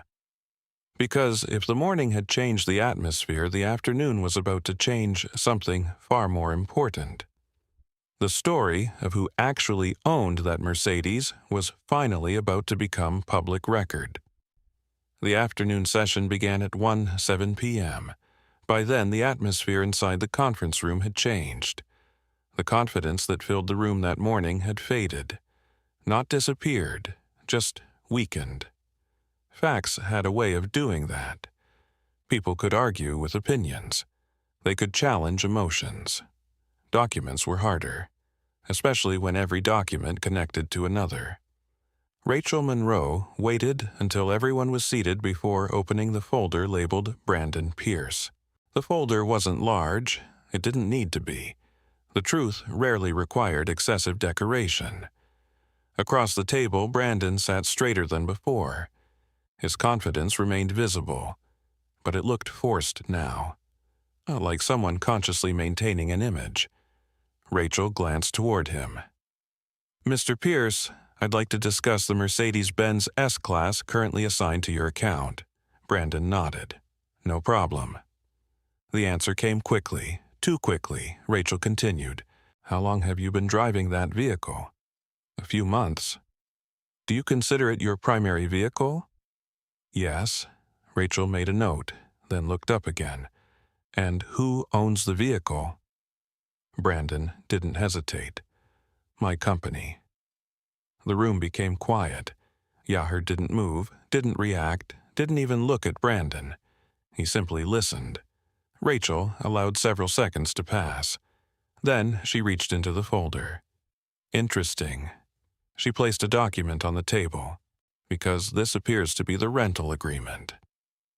Brandon's expression didn't change immediately, but his eyes moved toward the paperwork. Rachel continued. "The agreement identifies Great Lakes Executive Rentals as the owner." Silence. Then Brandon shifted slightly. "It's a lease arrangement." "Correct." Rachel nodded. "A lease arrangement." She slid another document forward. "The vehicle is owned by Great Lakes Executive Rentals." Another document. "The title is held by Great Lakes Executive Rentals." Another. "The insurance policy is held by Great Lakes Executive Rentals." Another. "The maintenance responsibility belongs to Great Lakes Executive Rentals." She folded her hands. "So, when exactly did your company own the vehicle?" No answer arrived immediately. The silence lasted long enough for everyone in the room to notice. Eventually, Brandon cleared his throat. "I may have misspoken." Rachel nodded politely. "Of course. No sarcasm, no aggression, just patience. The most dangerous kind." Because Rachel never needed people to expose themselves. She simply gave them room. Brandon adjusted his tie. "The vehicle was leased through my business, Pierce Premier Realty." "Yes." Rachel picked up another document. "Let's discuss that." Yahir noticed Robert Hensley, Vanessa's attorney, beginning to look uncomfortable. Very uncomfortable, because the direction of the conversation was becoming obvious. Rachel placed business records onto the table. Corporate filings, registration records, bank references, account documents, each connected to Brandon's company. "Mr. Pierce," she said calmly, "would you agree these records represent your business information?" "Yes." "Good." Another document appeared. "This is the information submitted during your rental application." Brandon nodded. Rachel compared the pages, one beside the other. Then she asked the question. "Can you explain why these records don't match?" Brandon frowned. "What do you mean?" Rachel pointed. "The addresses differ." Silence. "The account information differs." More silence. "The business references differ." The room became very still. Brandon looked toward his attorney. His attorney avoided eye contact, not a good sign. Rachel continued. "The differences are small." She tapped the paperwork. "But they exist." Brandon shifted in his chair. "I'd have to review everything." "Of course." Rachel nodded. "Take your time." The answer sounded harmless. It wasn't, because every additional second forced Brandon to sit beside the documents, and the documents weren't helping him. Yahir watched Vanessa. Her attention remained fixed on the table. Not Brandon, not Rachel, the documents, as if she were seeing parts of Brandon's life for the first time. Rachel moved on. "Let's discuss payment history." A new stack appeared. Rental invoices, extension requests, late notices, payment adjustments. Yahir recognized every document. He had reviewed them weeks earlier. Now they were entering the record. "Mr. Pierce," Rachel said, "have you ever missed a payment on the Mercedes lease?" Brandon hesitated. "Not significantly." Rachel smiled slightly. The smile of someone holding receipts. "Would you consider 23 days significant?" She displayed a late payment notice, then another, then another. 3 separate incidents. 3 separate delays. The room remained silent. Brandon's jaw tightened. Rachel wasn't finished. "Would you consider outside financial assistance significant?" Now, Brandon looked directly at her, for the first time all afternoon. "What does that mean?" Rachel opened another folder, a much smaller one, the financial transfer records. Yahir already knew what was coming. Still, he watched carefully, because moments like this revealed character. Rachel placed the first transfer on the table, then the second, then the third, then the fourth. Every payment linked to the same source, Vanessa Graham. No one spoke. The papers spoke loudly enough. Brandon looked away. Vanessa froze. Robert Hensley lowered his eyes toward the documents. The reaction told its own story. Rachel's voice remained calm.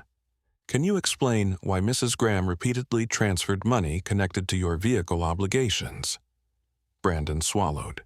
"It was a personal matter." "Personal, yes." Rachel nodded. "Was it business-related? No. Investment-related? No. Loan-related? No." Every answer narrowed the possibilities. Everyone in the room understood it, including Vanessa. Rachel continued. "Then why was Mrs. Graham paying obligations connected to your luxury vehicle?" No answer. Another silence. Longer this time. The kind that felt uncomfortable, because truth was approaching, and everyone knew it. Rachel finally moved to the next section. GPS records. The stack was thick, detailed, difficult to dispute. She displayed location logs, dates, times, routes, vehicle activity, one entry after another. Then hotel visits appeared. Amway Grand Plaza. Repeatedly. Several overnight stays. Several matching dates, several matching records. Rachel placed valet reports beside them. Then parking receipts, then access logs. The timeline assembled itself, methodically, piece by piece, like a puzzle. Brandon stopped making eye contact entirely. Vanessa's confidence continued shrinking. The room no longer felt like a divorce deposition. It felt like an audit, and audits were unforgiving. Then Rachel reached the most important document: unauthorized driver reports. The pages landed softly on the table, but their impact was immediate. She turned toward Brandon. "Do you recall signing the rental agreement?" "Yes." "Do you recall the section regarding unauthorized drivers?" "Generally." Rachel slid the agreement forward. "The section is highlighted." Brandon said nothing. Rachel continued. "The lease specifically prohibits unapproved drivers." Another page appeared. "These reports indicate repeated violations." Another. "And repeated warnings." Another. "Would you agree with that?" Brandon stared at the paperwork. Finally, he nodded. Slightly, reluctantly. Rachel turned toward Vanessa. Not accusing, not emotional, just factual. "The system repeatedly identified Mrs. Graham as the operator." Silence. Rachel placed additional records beside the reports. Location matches, access times, vehicle logs, everything aligned. The evidence didn't rely on assumptions. It relied on patterns. And the patterns were undeniable. Then Rachel closed the folder. The room became still again. Everyone sensed something important approaching, because Rachel had saved the strongest point for last. She turned toward Yahir. "Mr. Graham?" "Yes." Rachel handed him a single document. a prepared authorization form. Simple, direct, official. Then she looked toward the room. Based on the violations documented within the lease agreement, Great Lakes Executive Rentals possesses the contractual right to recover the vehicle. No one spoke. Vanessa blinked. Once, twice, as if processing the statement. Brandon looked genuinely alarmed for the first time all day. Not embarrassed, alarmed. Rachel continued. The violations include unauthorized operation, inaccurate business information, and multiple compliance concerns. She nodded toward Yahir. As owner, Mr. Graham may authorize recovery at any time. The reality settled heavily over the room. The Mercedes, the symbol, the image, the status, the centerpiece of Brandon's carefully constructed identity, wasn't his, never had been, and now everyone knew it. Rachel placed a pen beside the authorization, then looked toward Yahir. The room waited. Brandon waited. Vanessa waited. Even Robert Hensley stopped writing. Yahir looked down at the document. Calm, steady, patient. Then he signed his name. The pen moved across the paper in less than 3 seconds. No speech, no anger, no satisfaction. Just a signature. A simple signature that transformed months of deception into a contractual consequence. Rachel collected the document, placed it into her folder, and quietly informed everyone that the recovery process would begin immediately. Across the table, Brandon finally understood something important. The car had never been his, and very soon neither would the illusion attached to it. The repossession happened 4 days later, on a gray Friday afternoon. Cold rain drifted across downtown Grand Rapids in thin sheets, turning sidewalks dark and reflective. Traffic moved slowly along Monroe Avenue. People hurried beneath umbrellas. Most never noticed the recovery truck waiting quietly near the entrance of Riverhouse condominiums. The truck had arrived 30 minutes earlier.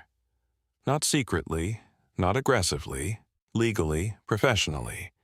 Every document had already been reviewed, every authorization verified, every procedure approved. The recovery company worked regularly with Great Lakes Executive Rentals. Nothing about this operation was unusual, except the people involved. At 4:42 p.m., the black Mercedes finally appeared. The sedan rolled into the private entrance lane beneath the condominium tower. Its headlights reflected off the wet pavement. Inside, Brandon Pierce sat behind the wheel. Vanessa occupied the passenger seat. Neither noticed the recovery truck. Not at first. The Mercedes stopped beneath the covered entrance. A valet approached. Brandon stepped out. Expensive coat, leather shoes, confident posture, even now. Even after the deposition. Even after the documents, even after the ownership records. Part of him still seemed determined to maintain the image. Vanessa exited moments later. She looked distracted, tired. The confidence she carried into the divorce filing had diminished considerably over the previous weeks. Reality was beginning to catch up. The recovery supervisor waited until both individuals moved away from the vehicle. Then he approached. Professional, calm, prepared. "Mr. Pierce?" Brandon turned. "Yeah."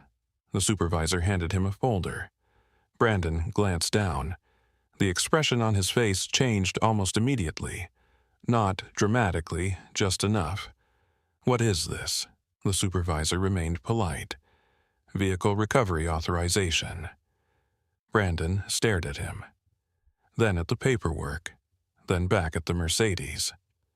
The rain continued falling. Steady, cold, almost gentle. The supervisor pointed toward the documents. "The vehicle is being recovered under authority of Great Lakes Executive Rentals." For several seconds, Brandon didn't speak.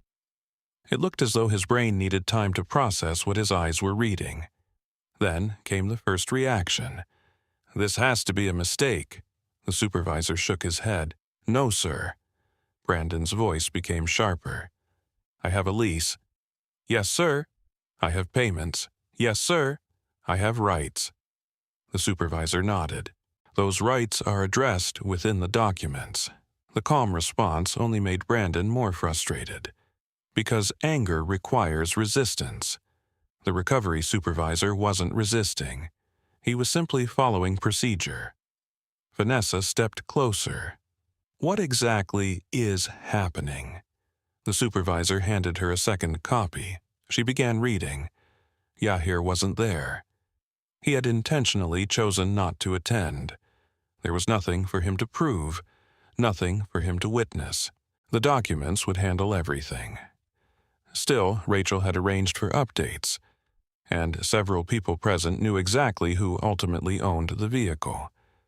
Vanessa read the first page, then the second, then stopped. The rain collected on the edges of the paperwork. She barely noticed, because one sentence had captured her attention. Vehicle ownership, Great Lakes Executive Rentals. Her eyes moved lower. Authorized by Yahir Graham. The name appeared clearly, unmistakably. Vanessa stared at it. For a moment, she looked completely lost. Not angry. Lost, as though she had suddenly realized how much she never understood. Brandon recovered first. His frustration escalated quickly. This is ridiculous. The supervisor remained calm. Sir, I understand your frustration. No, you don't. Brandon pointed toward the vehicle. I've been driving that car for months. Yes, sir. I have clients. Yes, sir. I have appointments. Yes, sir. Every answer sounded identical, professional, controlled, unmovable. The recovery supervisor had probably heard every version of this conversation before. Different people, different vehicles, same emotions. Brandon stepped toward the Mercedes. The supervisor stepped slightly sideways. Not confrontational, just procedural. We need the keys, sir. The sentence landed harder than anything else. The keys. Symbols mattered. Especially to people who built identities around them. Brandon hesitated. The key fob remained in his hand, the same key he had proudly displayed at the Whitney. The same key he had used to project success. The same key Vanessa had admired. Now it looked smaller somehow. Ordinary. Just a piece of plastic and metal. Vanessa looked at him, waiting. The rain intensified. Water ran across the sidewalk. The city moved around them. No one stopped, no one cared, because to everyone else it was simply another vehicle recovery. Nothing more. Eventually, Brandon surrendered the keys. The supervisor accepted them politely, then handed them to the recovery operator. The process moved quickly, efficiently, without drama. The Mercedes was inspected, photographed, documented, secured. Within minutes, hydraulic equipment began lifting the vehicle. Brandon watched in silence. The reality was impossible to ignore now. The car was leaving. Not tomorrow, not next week, now. Vanessa's phone appeared in her hand.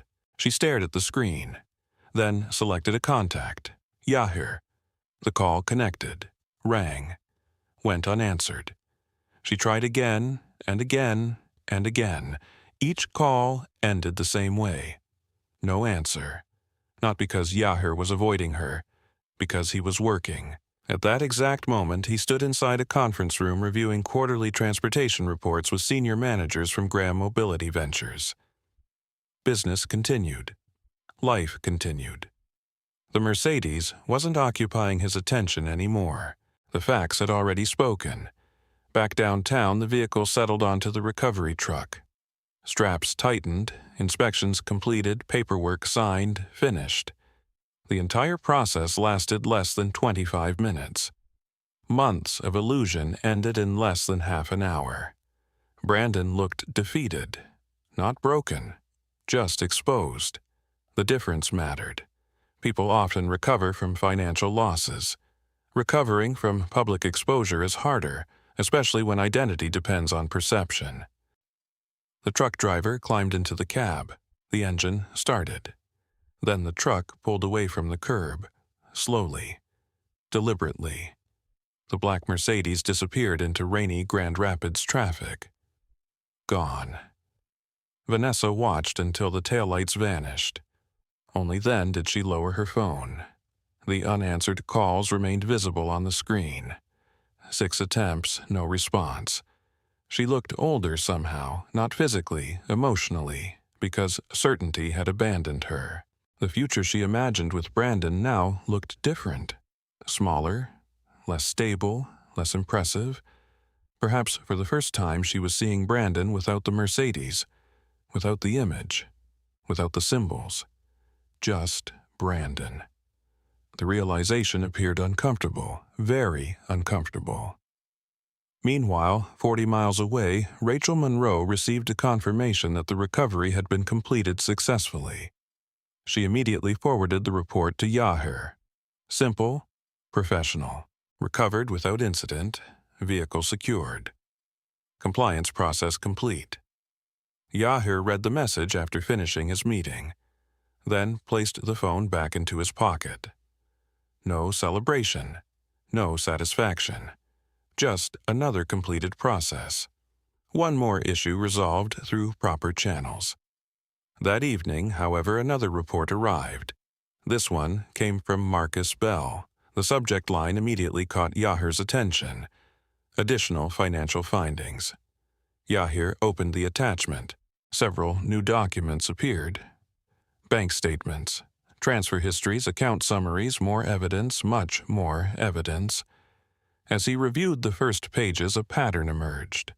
The financial situation surrounding Brandon looked significantly worse than previously believed. Far worse. Several obligations remained unpaid.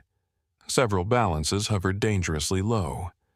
And one particular account showed activity that immediately stood out.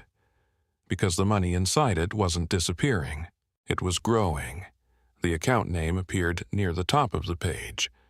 Fresh Start Fund. Yahir stared at the balance, then read the accompanying notes. For the first time since this investigation began, he realized the divorce wasn't simply about betrayal. Someone had been preparing for a very specific financial outcome, and the numbers suggested that outcome was much closer than anyone realized. The numbers finally spoke. And unlike people, numbers didn't change their stories. 3 weeks after the Mercedes was recovered, the financial review phase of the divorce entered a new stage. By then, the emotional drama had largely disappeared. No more surprise revelations. No more dramatic confrontations. The case had evolved into what Rachel Monroe preferred most. Documentation. Statements. Records.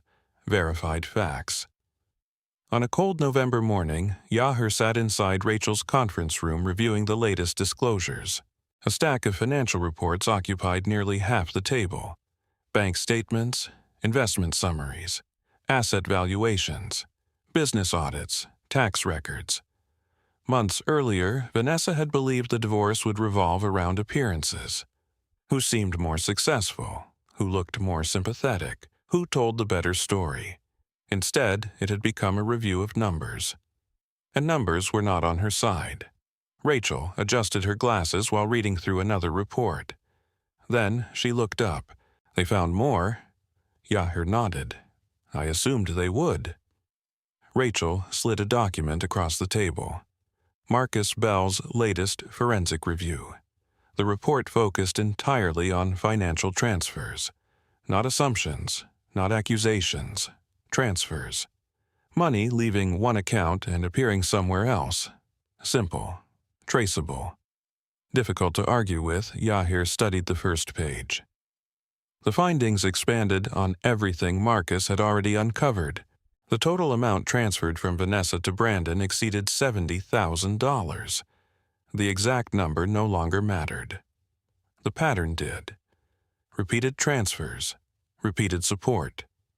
Repeated efforts to sustain Brandon's lifestyle. Several transactions had originated from marital accounts. Others came from personal savings. A few originated from an emergency fund established years earlier by Yahir. Rachel tapped a highlighted section. This is the important part. Yahir looked closer. The transfers were categorized. Vehicle support, housing support, business support, personal support. The categories painted a remarkably clear picture. Brandon hadn't simply benefited from Vanessa's attention. He had benefited from her money. Repeatedly, extensively, systematically. Rachel folded her hands. The court is going to notice this. They already have. True. But there was a difference between noticing something and understanding it. The latest report made understanding unavoidable.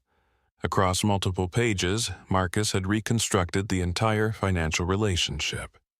The results looked almost like a business partnership. Only one side consistently contributed capital, and it wasn't Brandon. The review continued. One report led to another.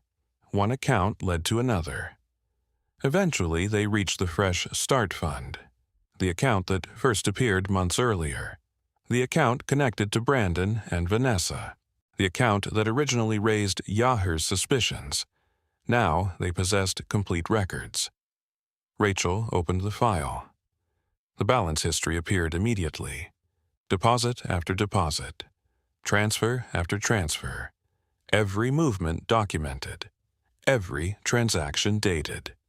Yahir examined the timeline. The account had not been growing through business activity. It had been growing through contributions. Vanessa's contributions. The realization removed any remaining doubt. She hadn't been preparing for uncertainty. She had been preparing for departure.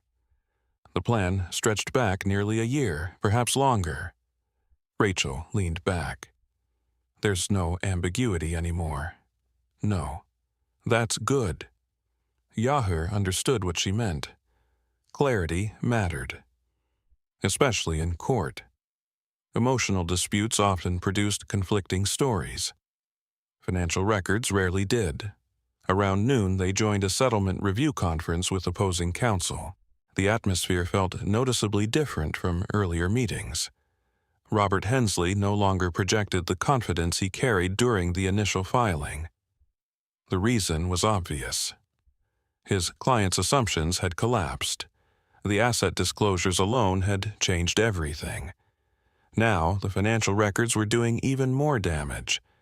The discussion began with routine matters: property evaluations, timeline reviews, disclosure confirmations. Then Rachel introduced the transfer reports. The room grew quiet almost immediately. Robert reviewed the first pages, then the second, then the third. Each page made his expression slightly more serious. Eventually, he lowered the file. These numbers have been verified, Rachel nodded. Multiple times. Robert looked down again. No further questions followed, because there weren't many questions left to ask. The records were clear. Vanessa's attorney understood that. More importantly, he understood the court would understand it too. The discussion moved toward asset classification, another critical area. Years earlier, Yahir had structured his holdings carefully, not because he expected a divorce, because good business required protection. The strategy now proved valuable. Graham Holdings, Graham Mobility Ventures, Great Lakes Executive Rentals, various investment entities. Each possessed clear ownership histories, clear formation dates, clear separation from marital property. Every structure had documentation. Every document had dates. Every date mattered. Rachel presented the records calmly. No grand speeches, no complicated arguments, just evidence. The result became increasingly obvious. Much of what Vanessa expected to receive simply wasn't subject to division. Not because Yahir had hidden anything, because ownership existed long before the marriage reached its current stage. Robert understood it. The financial experts understood it. Eventually, Vanessa would understand it too. The afternoon brought another development, this time involving Brandon. Separate civil concerns had begun emerging from the vehicle investigation. Nothing criminal, nothing sensational, just consequences. Contract violations, misrepresentations, compliance issues, potential reimbursement claims. The type of consequences that appeared when documentation accumulated over time. Yahir didn't pursue them aggressively. He didn't need to. The contracts already existed. The terms already existed. The process simply followed its course. Rachel summarized it best.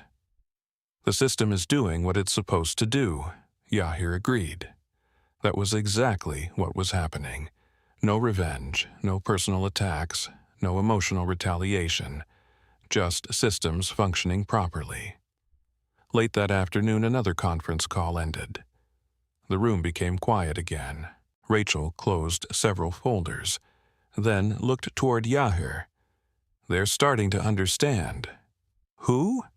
Both of them.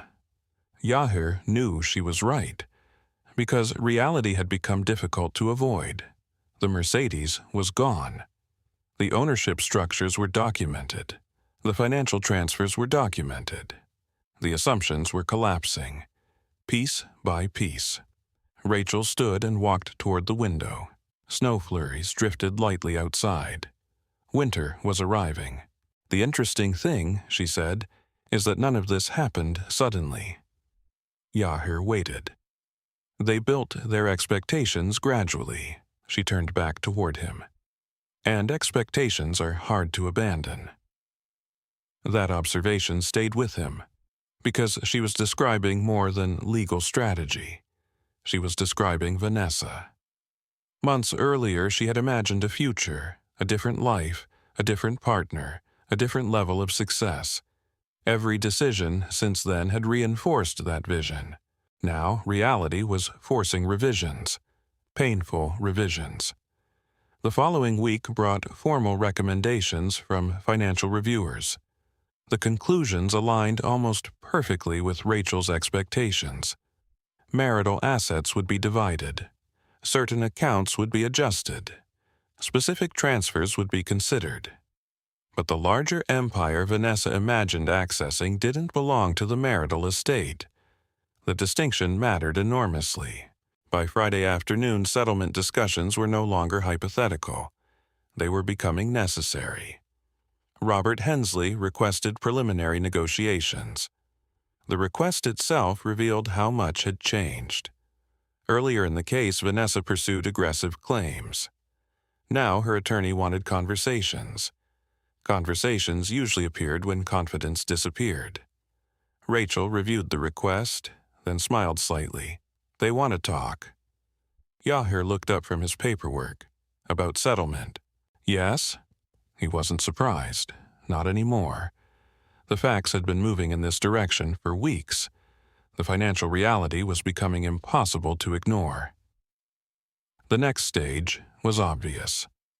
Negotiation, compromise, resolution. Rachel closed the final folder and placed it neatly on top of the others. Get ready. Yahir nodded. For what? Rachel's smile widened slightly. The moment expectations meet actual numbers. Outside, snow continued falling over Grand Rapids. Inside, months of evidence had finally done their work. And somewhere across town, Vanessa was about to learn exactly how different reality looked from the future she thought she had already secured. The settlement meeting took place on a snowy Thursday morning. Grand Rapids looked muted beneath a fresh layer of white. Traffic moved carefully. Storefronts opened slowly. The city felt quieter than usual. Inside a conference room on the 8th floor of Monroe and Bartlett, however, several months of conflict were approaching their conclusion. Yahir arrived first, as usual. A cup of black coffee rested beside him. Several folders sat neatly arranged on the table. Nothing dramatic, nothing excessive, everything prepared. Rachel Monroe entered a few minutes later carrying the final settlement package. She placed it on the table. then looked toward Yahir. "They're coming." Yahir nodded. Neither spoke after that. There wasn't much left to say. The facts had already been established. The numbers had already been reviewed. The ownership structures had already been verified. Now came the final stage. Acceptance. At exactly 9 o'clock, the conference room door opened. Vanessa entered first. The difference was noticeable immediately. Not because of her appearance, she still dressed well, still carried herself carefully, still maintained the polished image she valued. The change lived somewhere else. The confidence was gone. Not entirely, but enough. Enough for Yahir to notice, enough for Rachel to notice, enough for everyone to notice. Robert Hensley followed behind her. His expression looked professional as always. Yet months of difficult financial reviews had clearly worn down his optimism. Everyone took their seats. The meeting began. No introductions, no speeches, no grand statements. Just business. Rachel opened the settlement packet. The first pages summarized assets. The second outlined financial allocations. The third addressed reimbursement matters. Every section relied upon documentation already established during discovery. Nothing surprising. Nothing hidden. Everything supported. Robert reviewed the packet carefully. Vanessa followed along beside him. Page after page, line after line.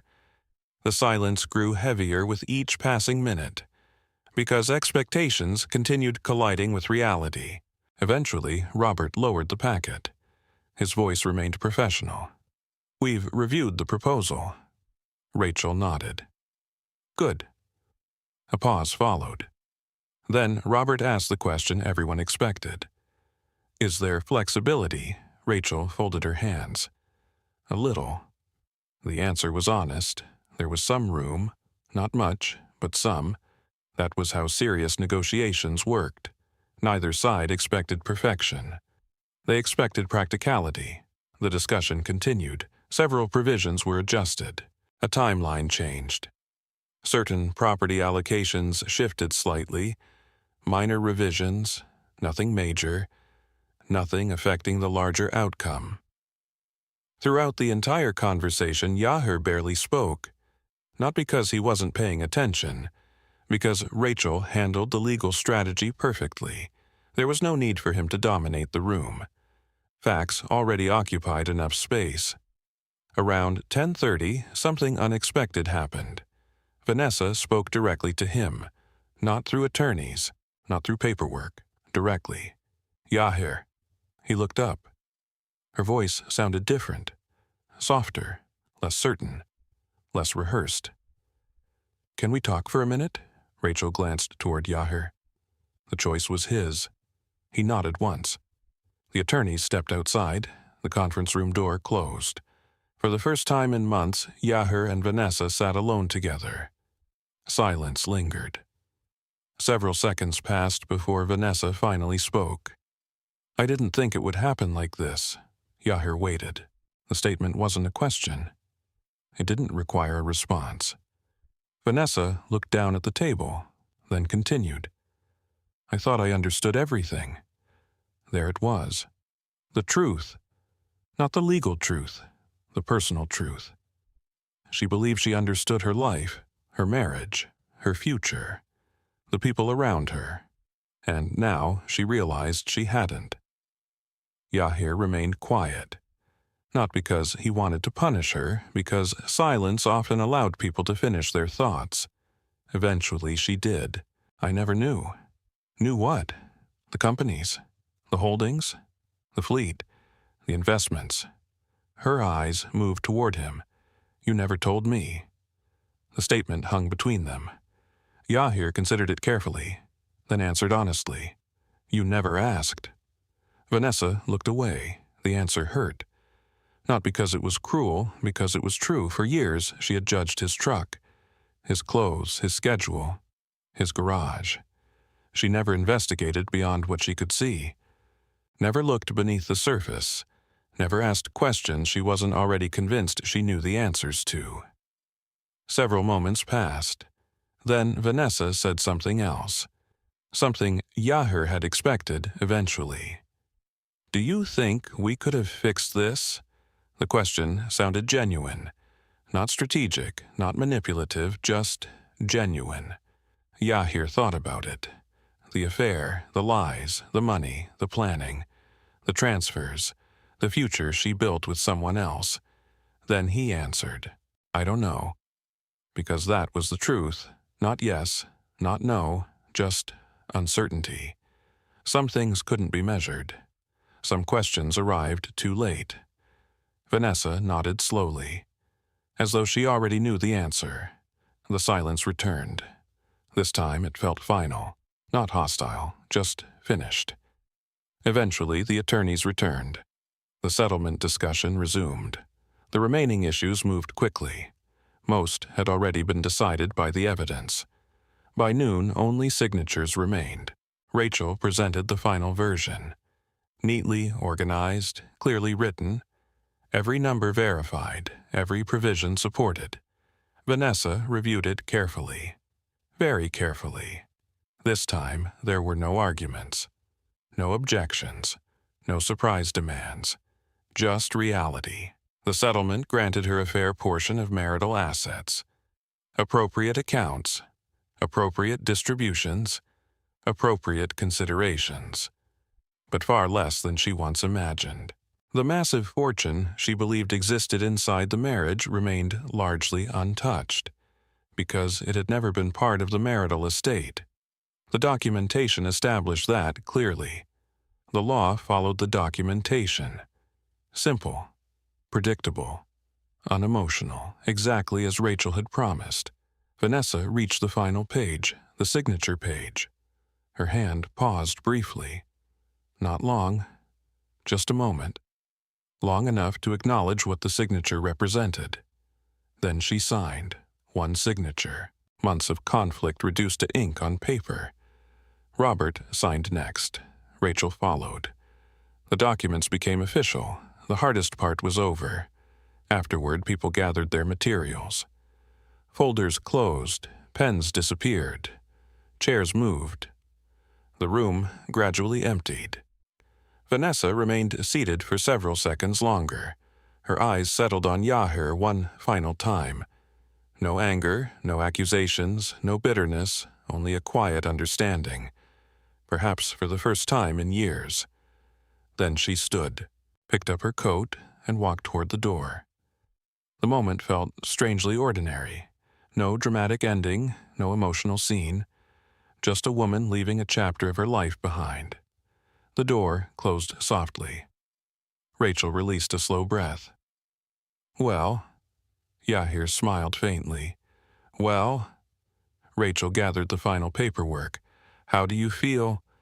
The question deserved consideration. Relieved, maybe. Victorious, not really. Angry, not anymore. Mostly he felt something else. Finished. The endless uncertainty was gone. The guessing, the waiting, the investigation. The legal process, all of it, finished. Rachel seemed to understand. She nodded. That's usually the best outcome. Outside the conference room window, snow continued falling across Grand Rapids. The city moved forward. Cars passed below. People walked sidewalks. Life continued, as it always did. Yahir stood, buttoned his coat, collected his coffee cup, then headed toward the elevator. The divorce wasn't officially finalized yet. A few procedural steps remained, but the outcome was settled. The direction was clear. As the elevator descended, Yahir glanced at his hands. Steady, calm, the same hands that rebuilt engines, built businesses, signed contracts. And now signed the final agreement ending a marriage. For the first time in a long while, there was nothing left to prove. And somewhere behind him, several floors above a signed settlement rested quietly on a conference table. A reminder that facts eventually arrive, even when people spend years believing something else. The divorce became official on a cold morning in January. There was no celebration, no dramatic sense of victory, no moment where Yahir Graham stood on a mountaintop feeling triumphant. Life simply continued. The same way it always had, the paperwork was finalized. The court entered the judgment. The attorneys exchanged final documents, and then the system moved on to the next case. That was one of the lessons Yahir appreciated most. Real justice rarely arrived with music and applause. Most of the time it arrived in filing cabinets. Court orders, contracts, signed documents, quiet things. A week after the final decree, Yahir returned to the routine he understood best: work. The garage looked exactly the same. The brick building still sat on the west side of Grand Rapids. The service bays still opened at 7:30. The smell of motor oil still greeted customers every morning. Mike Sanders still arrived before most employees. Coffee still waited near the parts counter. Nothing about the place suggested that its owner had spent months navigating one of the most complicated periods of his life. That was how Yahir preferred it. One morning, while reviewing repair orders, he noticed something interesting. The employees were treating him differently. Not dramatically, subtly, a little more respectfully, a little more carefully. At first, he couldn't identify why. Then he realized. People knew more than he thought. Not details, not confidential information, but enough. Grand Rapids wasn't a large city. News traveled, especially among business circles, especially after Brandon Pierce's public image began unraveling. Nobody discussed it openly. Nobody asked questions. But they knew. They knew Yahir had faced something difficult, and they knew he handled it quietly. That mattered, more than most people realized. Around noon, Mike walked into the office carrying a work order. Before leaving, he hesitated, then finally spoke. "Can I say something?" Yahir looked up. "Sure." Mike nodded slowly. Most guys would have blown everything up. The statement hung in the air. Yahir understood what he meant. The affair, the divorce, the investigations, the Mercedes, everything. Mike continued. "You didn't." Then he left. Nothing more. No speech, no lecture, just an observation. Yahir returned to work. But the comment stayed with him. Because Mike was right. Exploding would have been easy. Anyone could do that. Patience required something else. The months passed quickly. Winter gradually gave way to spring. Business remained strong, then stronger still. Several transportation contracts expanded. A regional healthcare network renewed a fleet agreement. An executive transportation service signed a multi-year deal. Great Lakes Executive Rentals continued growing.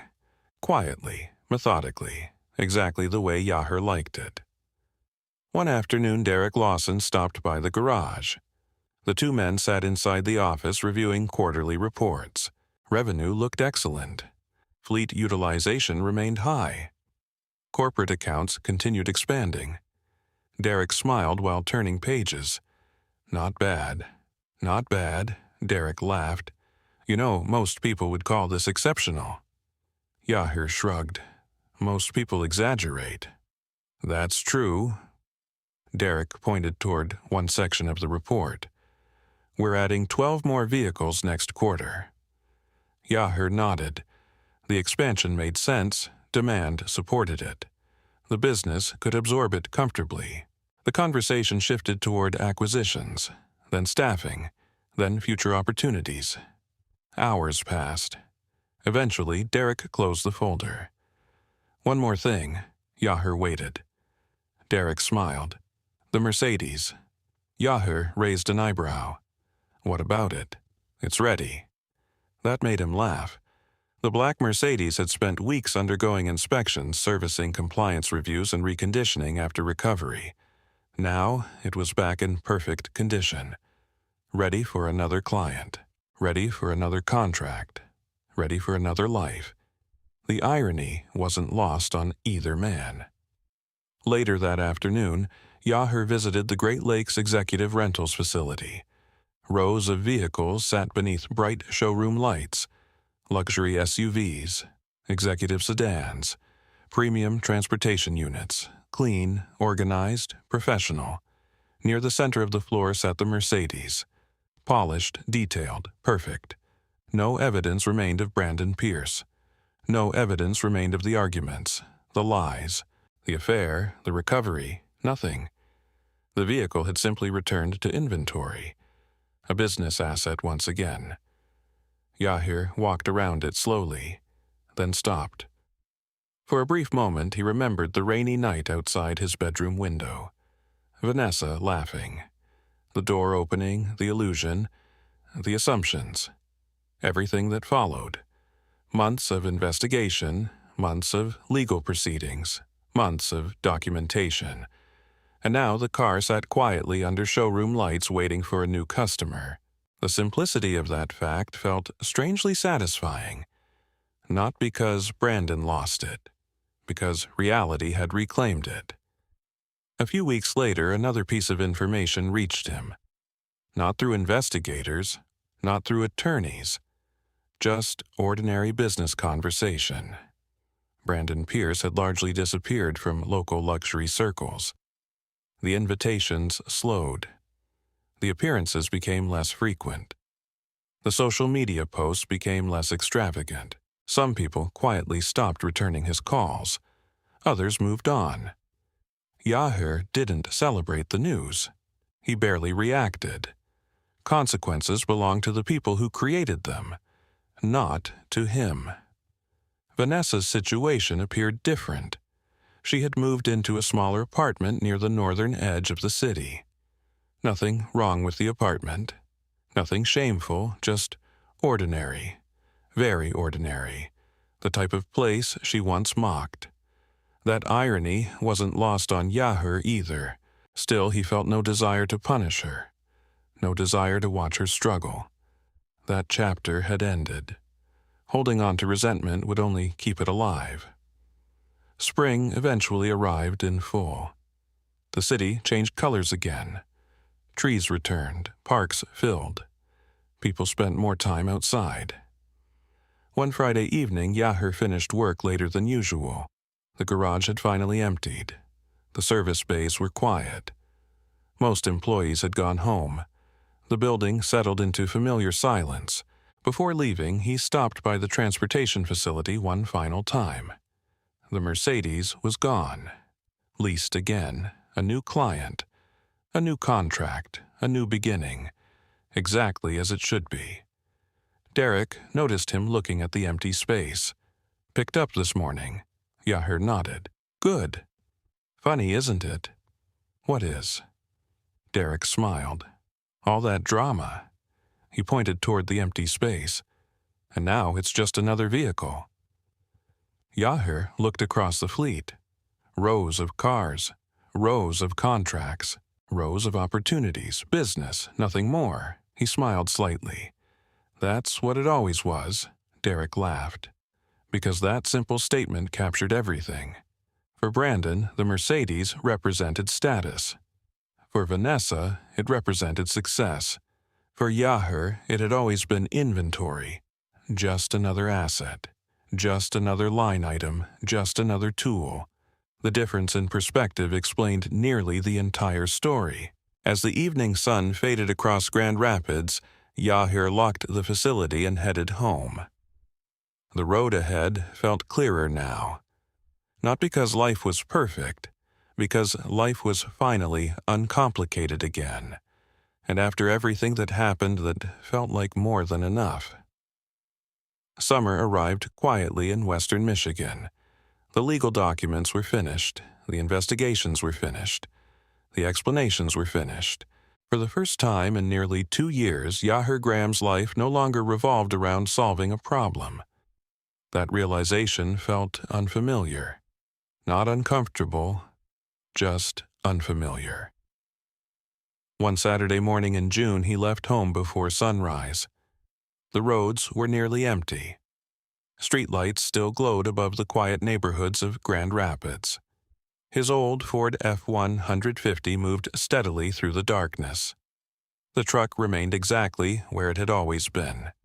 Paid for, reliable, unimpressive. Yahir smiled slightly as he drove. Vanessa used to hate that truck.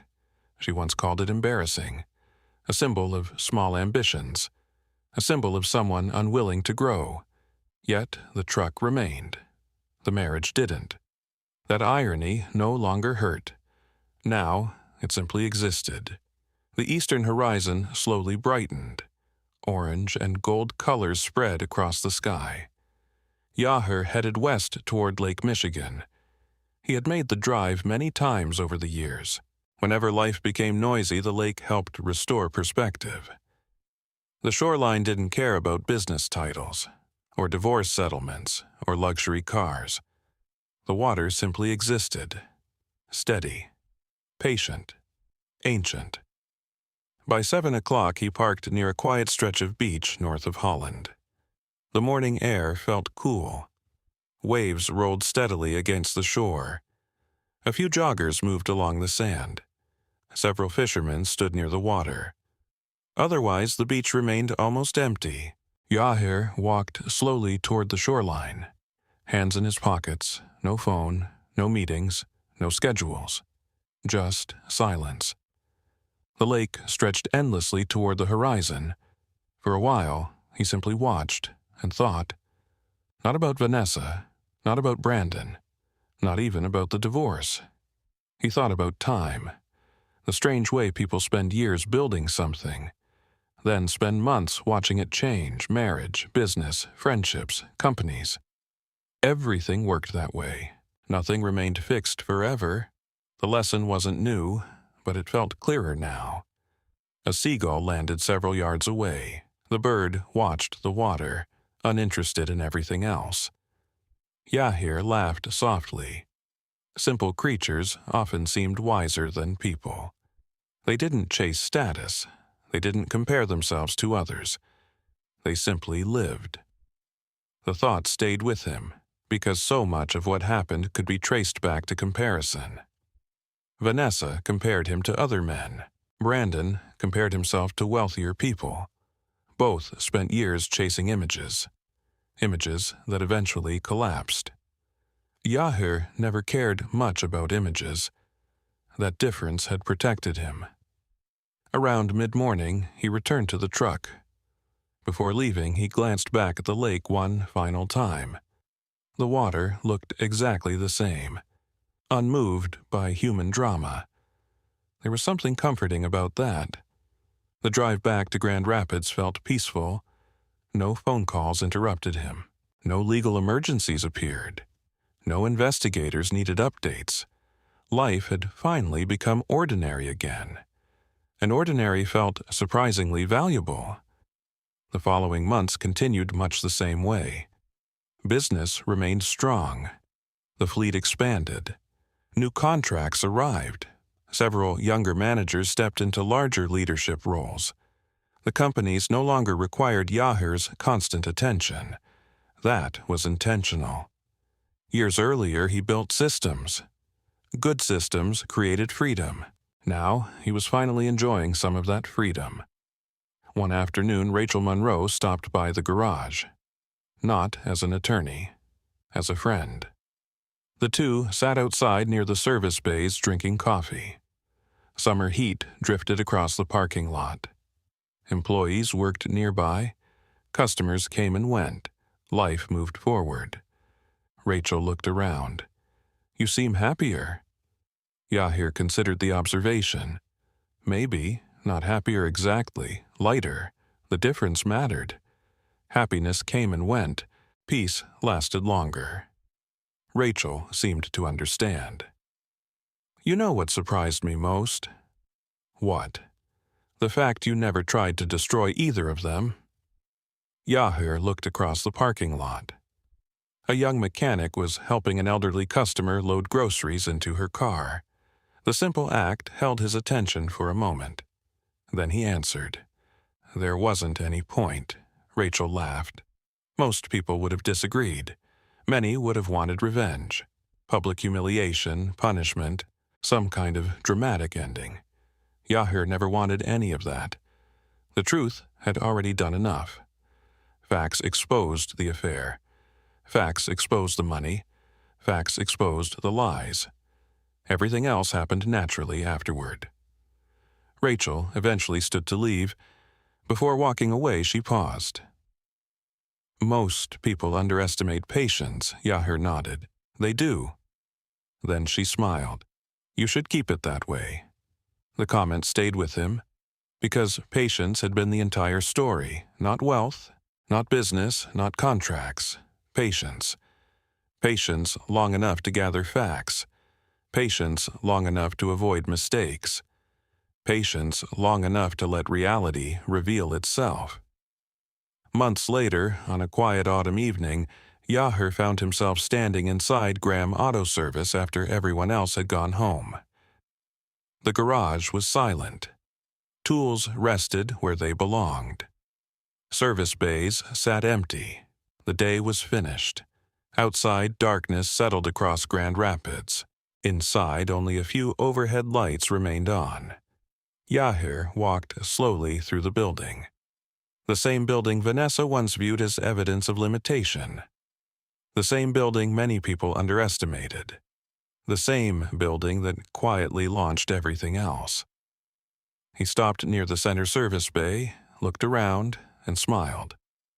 Not because he had won, because he understood something. The garage had never been the beginning, and it had never been the end. It was simply honest work, the foundation beneath everything else, the place where appearances didn't matter, only results. Eventually, he reached the front entrance. His hand settled on the light switch. One by one, the remaining lights disappeared. The building fell quiet, then dark. Yahir stepped outside, locked the door, and listened. Nothing.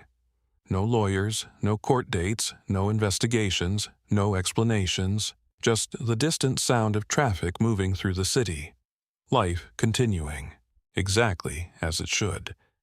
He placed the keys into his pocket, then started walking toward his truck. The same man, yet somehow different. Not richer, not more successful, just clearer. The road ahead remained uncertain. Life always worked that way. But uncertainty no longer bothered him, because he had learned something important. The strongest position wasn't built through appearances. It was built through truth. Truth required no performance, no audience, no luxury vehicle, no validation, only time. As Yahir drove away from the garage that night, the city lights reflected across the windshield. Grand Rapids stretched quietly around him, a place filled with ordinary people living ordinary lives. And somewhere among them drove a man who had once watched his wife laugh while climbing into another man's car, a man who could have reacted with anger, a man who chose patience instead. And in the end, patience proved stronger, much stronger. Some people think strength is loud. They imagine strength as confrontation, revenge, or the ability to dominate a room. But life often teaches a different lesson. Real strength is sometimes the ability to stay calm when emotions demand action. It's the discipline to wait for facts when assumptions would be easier. Yahir never won because he shouted louder. He won because he stayed patient long enough for the truth to reveal itself. Many of us have experienced moments when we felt underestimated, ignored, or judged by appearances. Maybe someone assumed you weren't successful enough, smart enough, connected enough, or important enough. The temptation is always to prove them wrong immediately. Yet the people who build lasting success usually spend less time defending themselves and more time building something real. Over time, reality becomes difficult to hide and impossible to fake. I'd love to hear from you. What country are you watching from and what time is it there right now? Have you ever been in a situation where you stayed quiet and let the truth speak for itself? Share your experience in the comments. Your story might help someone else going through a difficult season. And if you enjoyed this story, don't forget to subscribe. Tomorrow's story features another man who was underestimated for years until one unexpected moment changed everything.